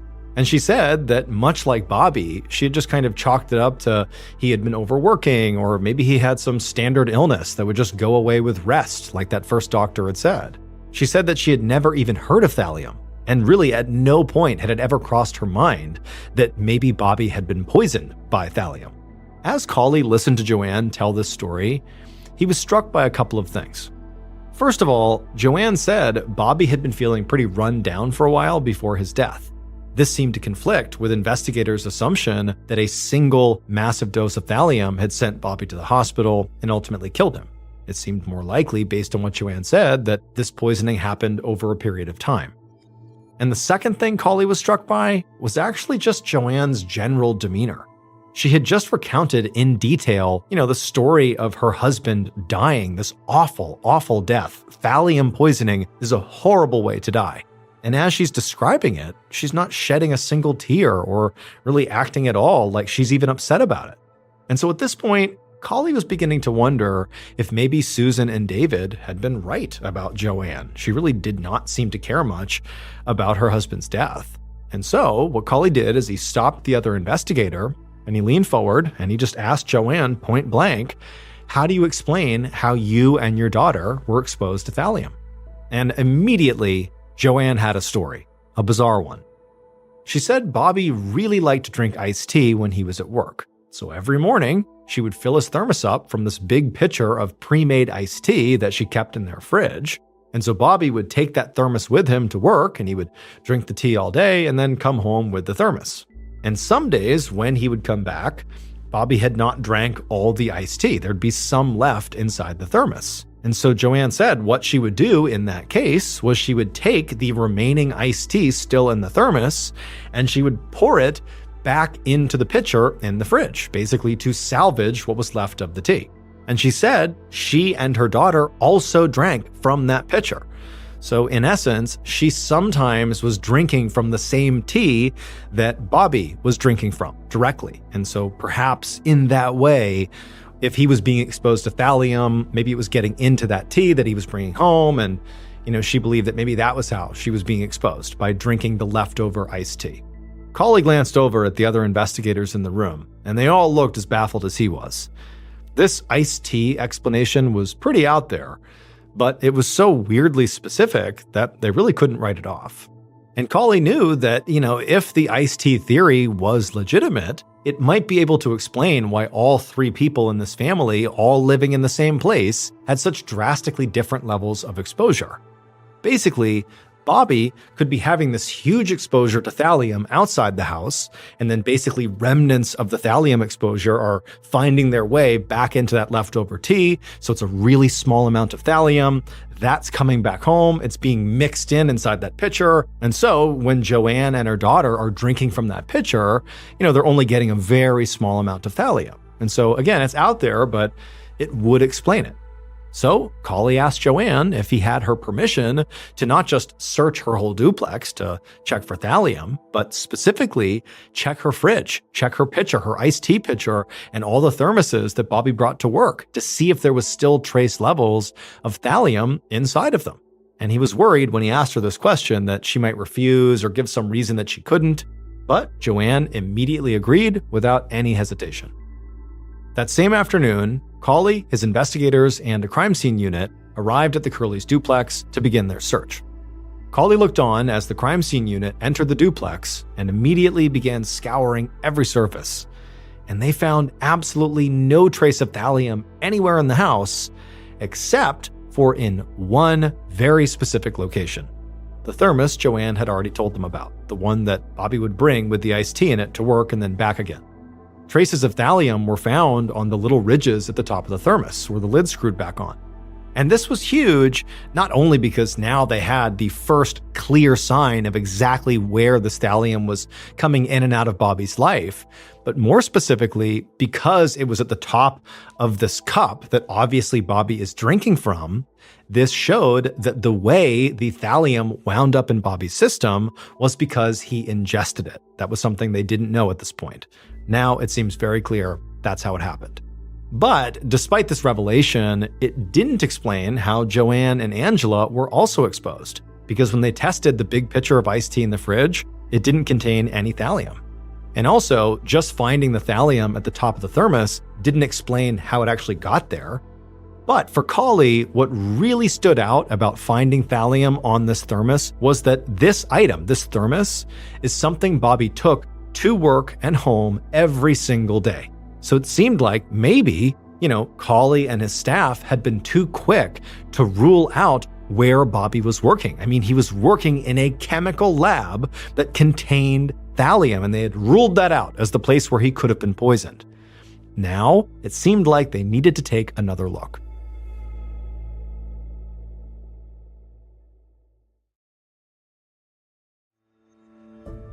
Seven months later, in late May of 1992, Detective Collie sat at his desk, thumbing through the notes from all the interviews and polygraph tests that he and his team had carried out since the previous October. One by one, they had brought in all of Bobby's coworkers and grilled them about Bobby's death. And all of the coworkers had more or less said the same thing. Bobby was well liked, and nobody they knew would want to harm him. Some of the coworkers did admit that they did like to prank each other a lot, but they said the pranks had always been, pretty harmless, and spiking somebody's drinks with chemicals was way, way beyond anything they ever did. At least that's what all of them said. But two of Bobby's coworkers, Sammy DePasquale and Robert Marconi, had failed their polygraph exams. In fact, the polygraph examiner said those two had literally gotten the worst scores he had ever seen. So very quickly, those two shot to the top of Cawley's suspect list. And so Cawley had pressed both of them about whether or not they had pranked Bobby by putting thallium into his thermos. Maybe they didn't know how dangerous thallium was, but did they put something in his thermos? And they said absolutely not, they didn't do that. But Cawley didn't believe them, because he'd already heard about previous pranks that involved swapping out coworkers' drinks for things like tobacco spit. So what's to say they didn't put thallium in Bobby's thermos? It just sort of tracked. The problem was, Cawley didn't have any actual evidence that he could use to arrest either of them, especially since the university continued to insist that none of their thallium was missing from the lab. Now, Cawley knew it was possible the university was wrong, that maybe there was unaccounted for thallium, but he had no way to prove that. Cawley also felt pretty suspicious of Joanne and also Bobby's own brother, David. Joanne, for obvious reasons, was still suspicious. She had thallium in her system. She seemed oddly detached from Bobby when he was dying, kind of letting other people take care of him, and apparently was relieved when he was taken off life support. But even if Joanne had wanted to poison Bobby, it was really unclear how she would have gotten her hands on thallium. And then as for David, the reason he was sort of suspicious to Cawley is because he spent a lot of time with Bobby. And he also did that kitchen renovation with him. And so there's all these moments where he's alone, potentially handling chemicals with Bobby before he got sick. So basically, David had the opportunity to poison Bobby, but there really was no motive. And just like with Joanne, Cawley felt like, where would David get the thallium? That was the big question. Where is the thallium coming from? And so at this point, Detective Cawley was basically at a dead end and just did not know how to take this case, which was heartbreaking because earlier that day, he'd been informed that the district attorney had decided to actually shut down the investigation into Bobby's death. The case was officially cold. And so since Cawley could not revive it, all he could do was close the case file and stick it in a drawer. One morning in August of 1994, so more than 2 years after the investigation into Bobby's death was shut down, Detective Cawley walked up the porch steps of the duplex where Bobby had lived, and he knocked on the door. Cawley had been thinking a lot about this case recently, and today he was hoping that Bobby's widow, Joanne, would help him take one last shot at cracking it. A moment later, Joanne answered the door, and once the look of surprise left her face, she invited the detective inside. Cawley quickly explained to her that the reason he was here is because there had been this technological breakthrough in toxicology testing. The Wilkes-Barre police were now able to perform a new type of test that had not been available to them 3 years ago when her husband had died. And Cawley believed that, this information they could get would help them figure out what actually happened to Bobby once and for all. Joanne's eyes lit up at this news, and she was about to open her mouth to reply, but Cawley quickly added there was actually a catch. He said in order to do these tests, they would have to exhume Bobby's body, and the only person who could give investigators permission to do that was Joanne. Cawley waited while Joanne processed everything she had just been told. He tried not to let it show on his face, but Joanne's response to this would basically decide the entire fate of this case. If she said no, there really was nothing they could do. The evidence contained inside of Bobby's casket would be lost to them forever, which meant if somebody had intentionally poisoned Bobby, they would never figure out who it was, and so the killer would never be brought to justice. But unsurprisingly, Joanne said yes, of course. Later that month, on August 23rd, Cawley went to the cemetery where Bobby was buried, and he watched as a backhoe dug up his grave and pulled his casket out of the ground. The police and coroner then took custody of Bobby's body, and they would go on to perform these new toxicology tests. And when the results came in, they gave Cawley the exact information he had hoped for.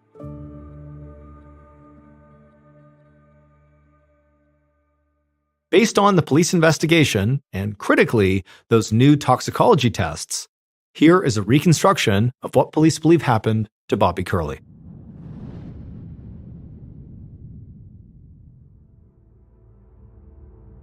The first time the killer slipped thallium into Bobby's thermos, Bobby was busy working in another room and didn't notice, which was exactly what the killer wanted. The killer did not hate Bobby. In fact, they really hadn't wanted to kill him until he had started talking about opening up his own business with that settlement money his family was going to get. And the killer just could not let that happen. Because if Bobby went into business for himself, he would ruin everything. The killer believed that by poisoning Bobby one time, that would kill him, and then all their problems would be solved. But the next day, Bobby actually seemed fine, sort of unfazed by the poison. So the next time the killer got the chance, they added a little more poison to Bobby's thermos. And when Bobby again stayed healthy the next day, well, the killer just added a little bit more the next time, and they just kept on doing that. They were afraid that if they added too much at once, Bobby might notice, and then they would get caught. So, for months, Bobby was being poisoned, but didn't really show any significant symptoms. But finally, in August of 1991, Bobby started showing really severe symptoms. Remember, his legs were in extreme pain, his hands were going numb, and when he called in sick to work on that Monday, that was when the killer knew. They were certain they had finished him off. Except they hadn't finished him off, because when he went to the hospital, Bobby just continued to cling to life. So the killer actually went to visit Bobby in the hospital, and while Bobby was sleeping, the killer slipped a final massive amount of the poison into a soda cup that Bobby kept by his bedside. And when Bobby woke up, the killer kind of casually encouraged him to drink the soda, and Bobby did so without any hesitation because Bobby had no reason not to trust the killer. Because the killer was his own wife, Joanne Curley. She had actually started poisoning him almost a year before she actually murdered him. But investigators didn't realize this until a new type of toxicology test allowed them to figure out exactly when Bobby was being poisoned. This test worked by analyzing some of the hairs that Bobby still had left on his body. Basically, every time Bobby was poisoned, a chemical marker was left behind in his hair. So as his hair grew out, the strands sort of became timelines that showed exactly when he had been poisoned.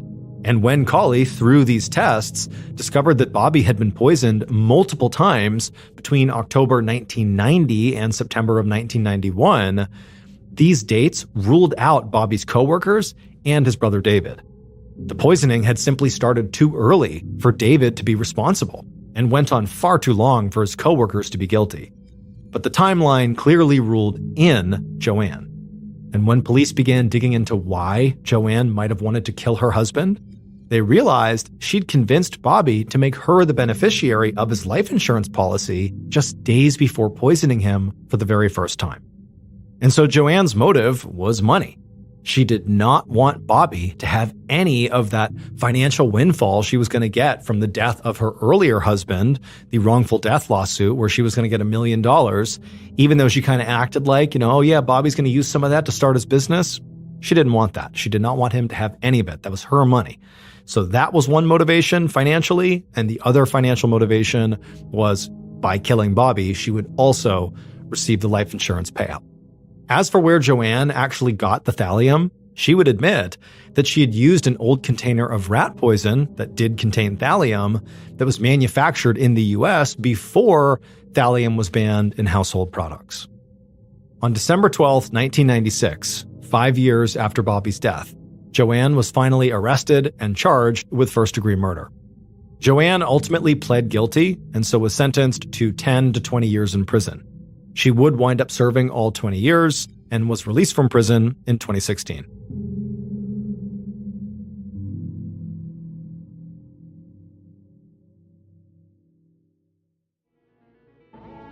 Thank you so much for watching. Let me know what you thought of today's episode in the comments. And remember, we have a whole playlist of true crime episodes ready for you to binge right now. So click here and give them a watch. All right, until next time, see ya.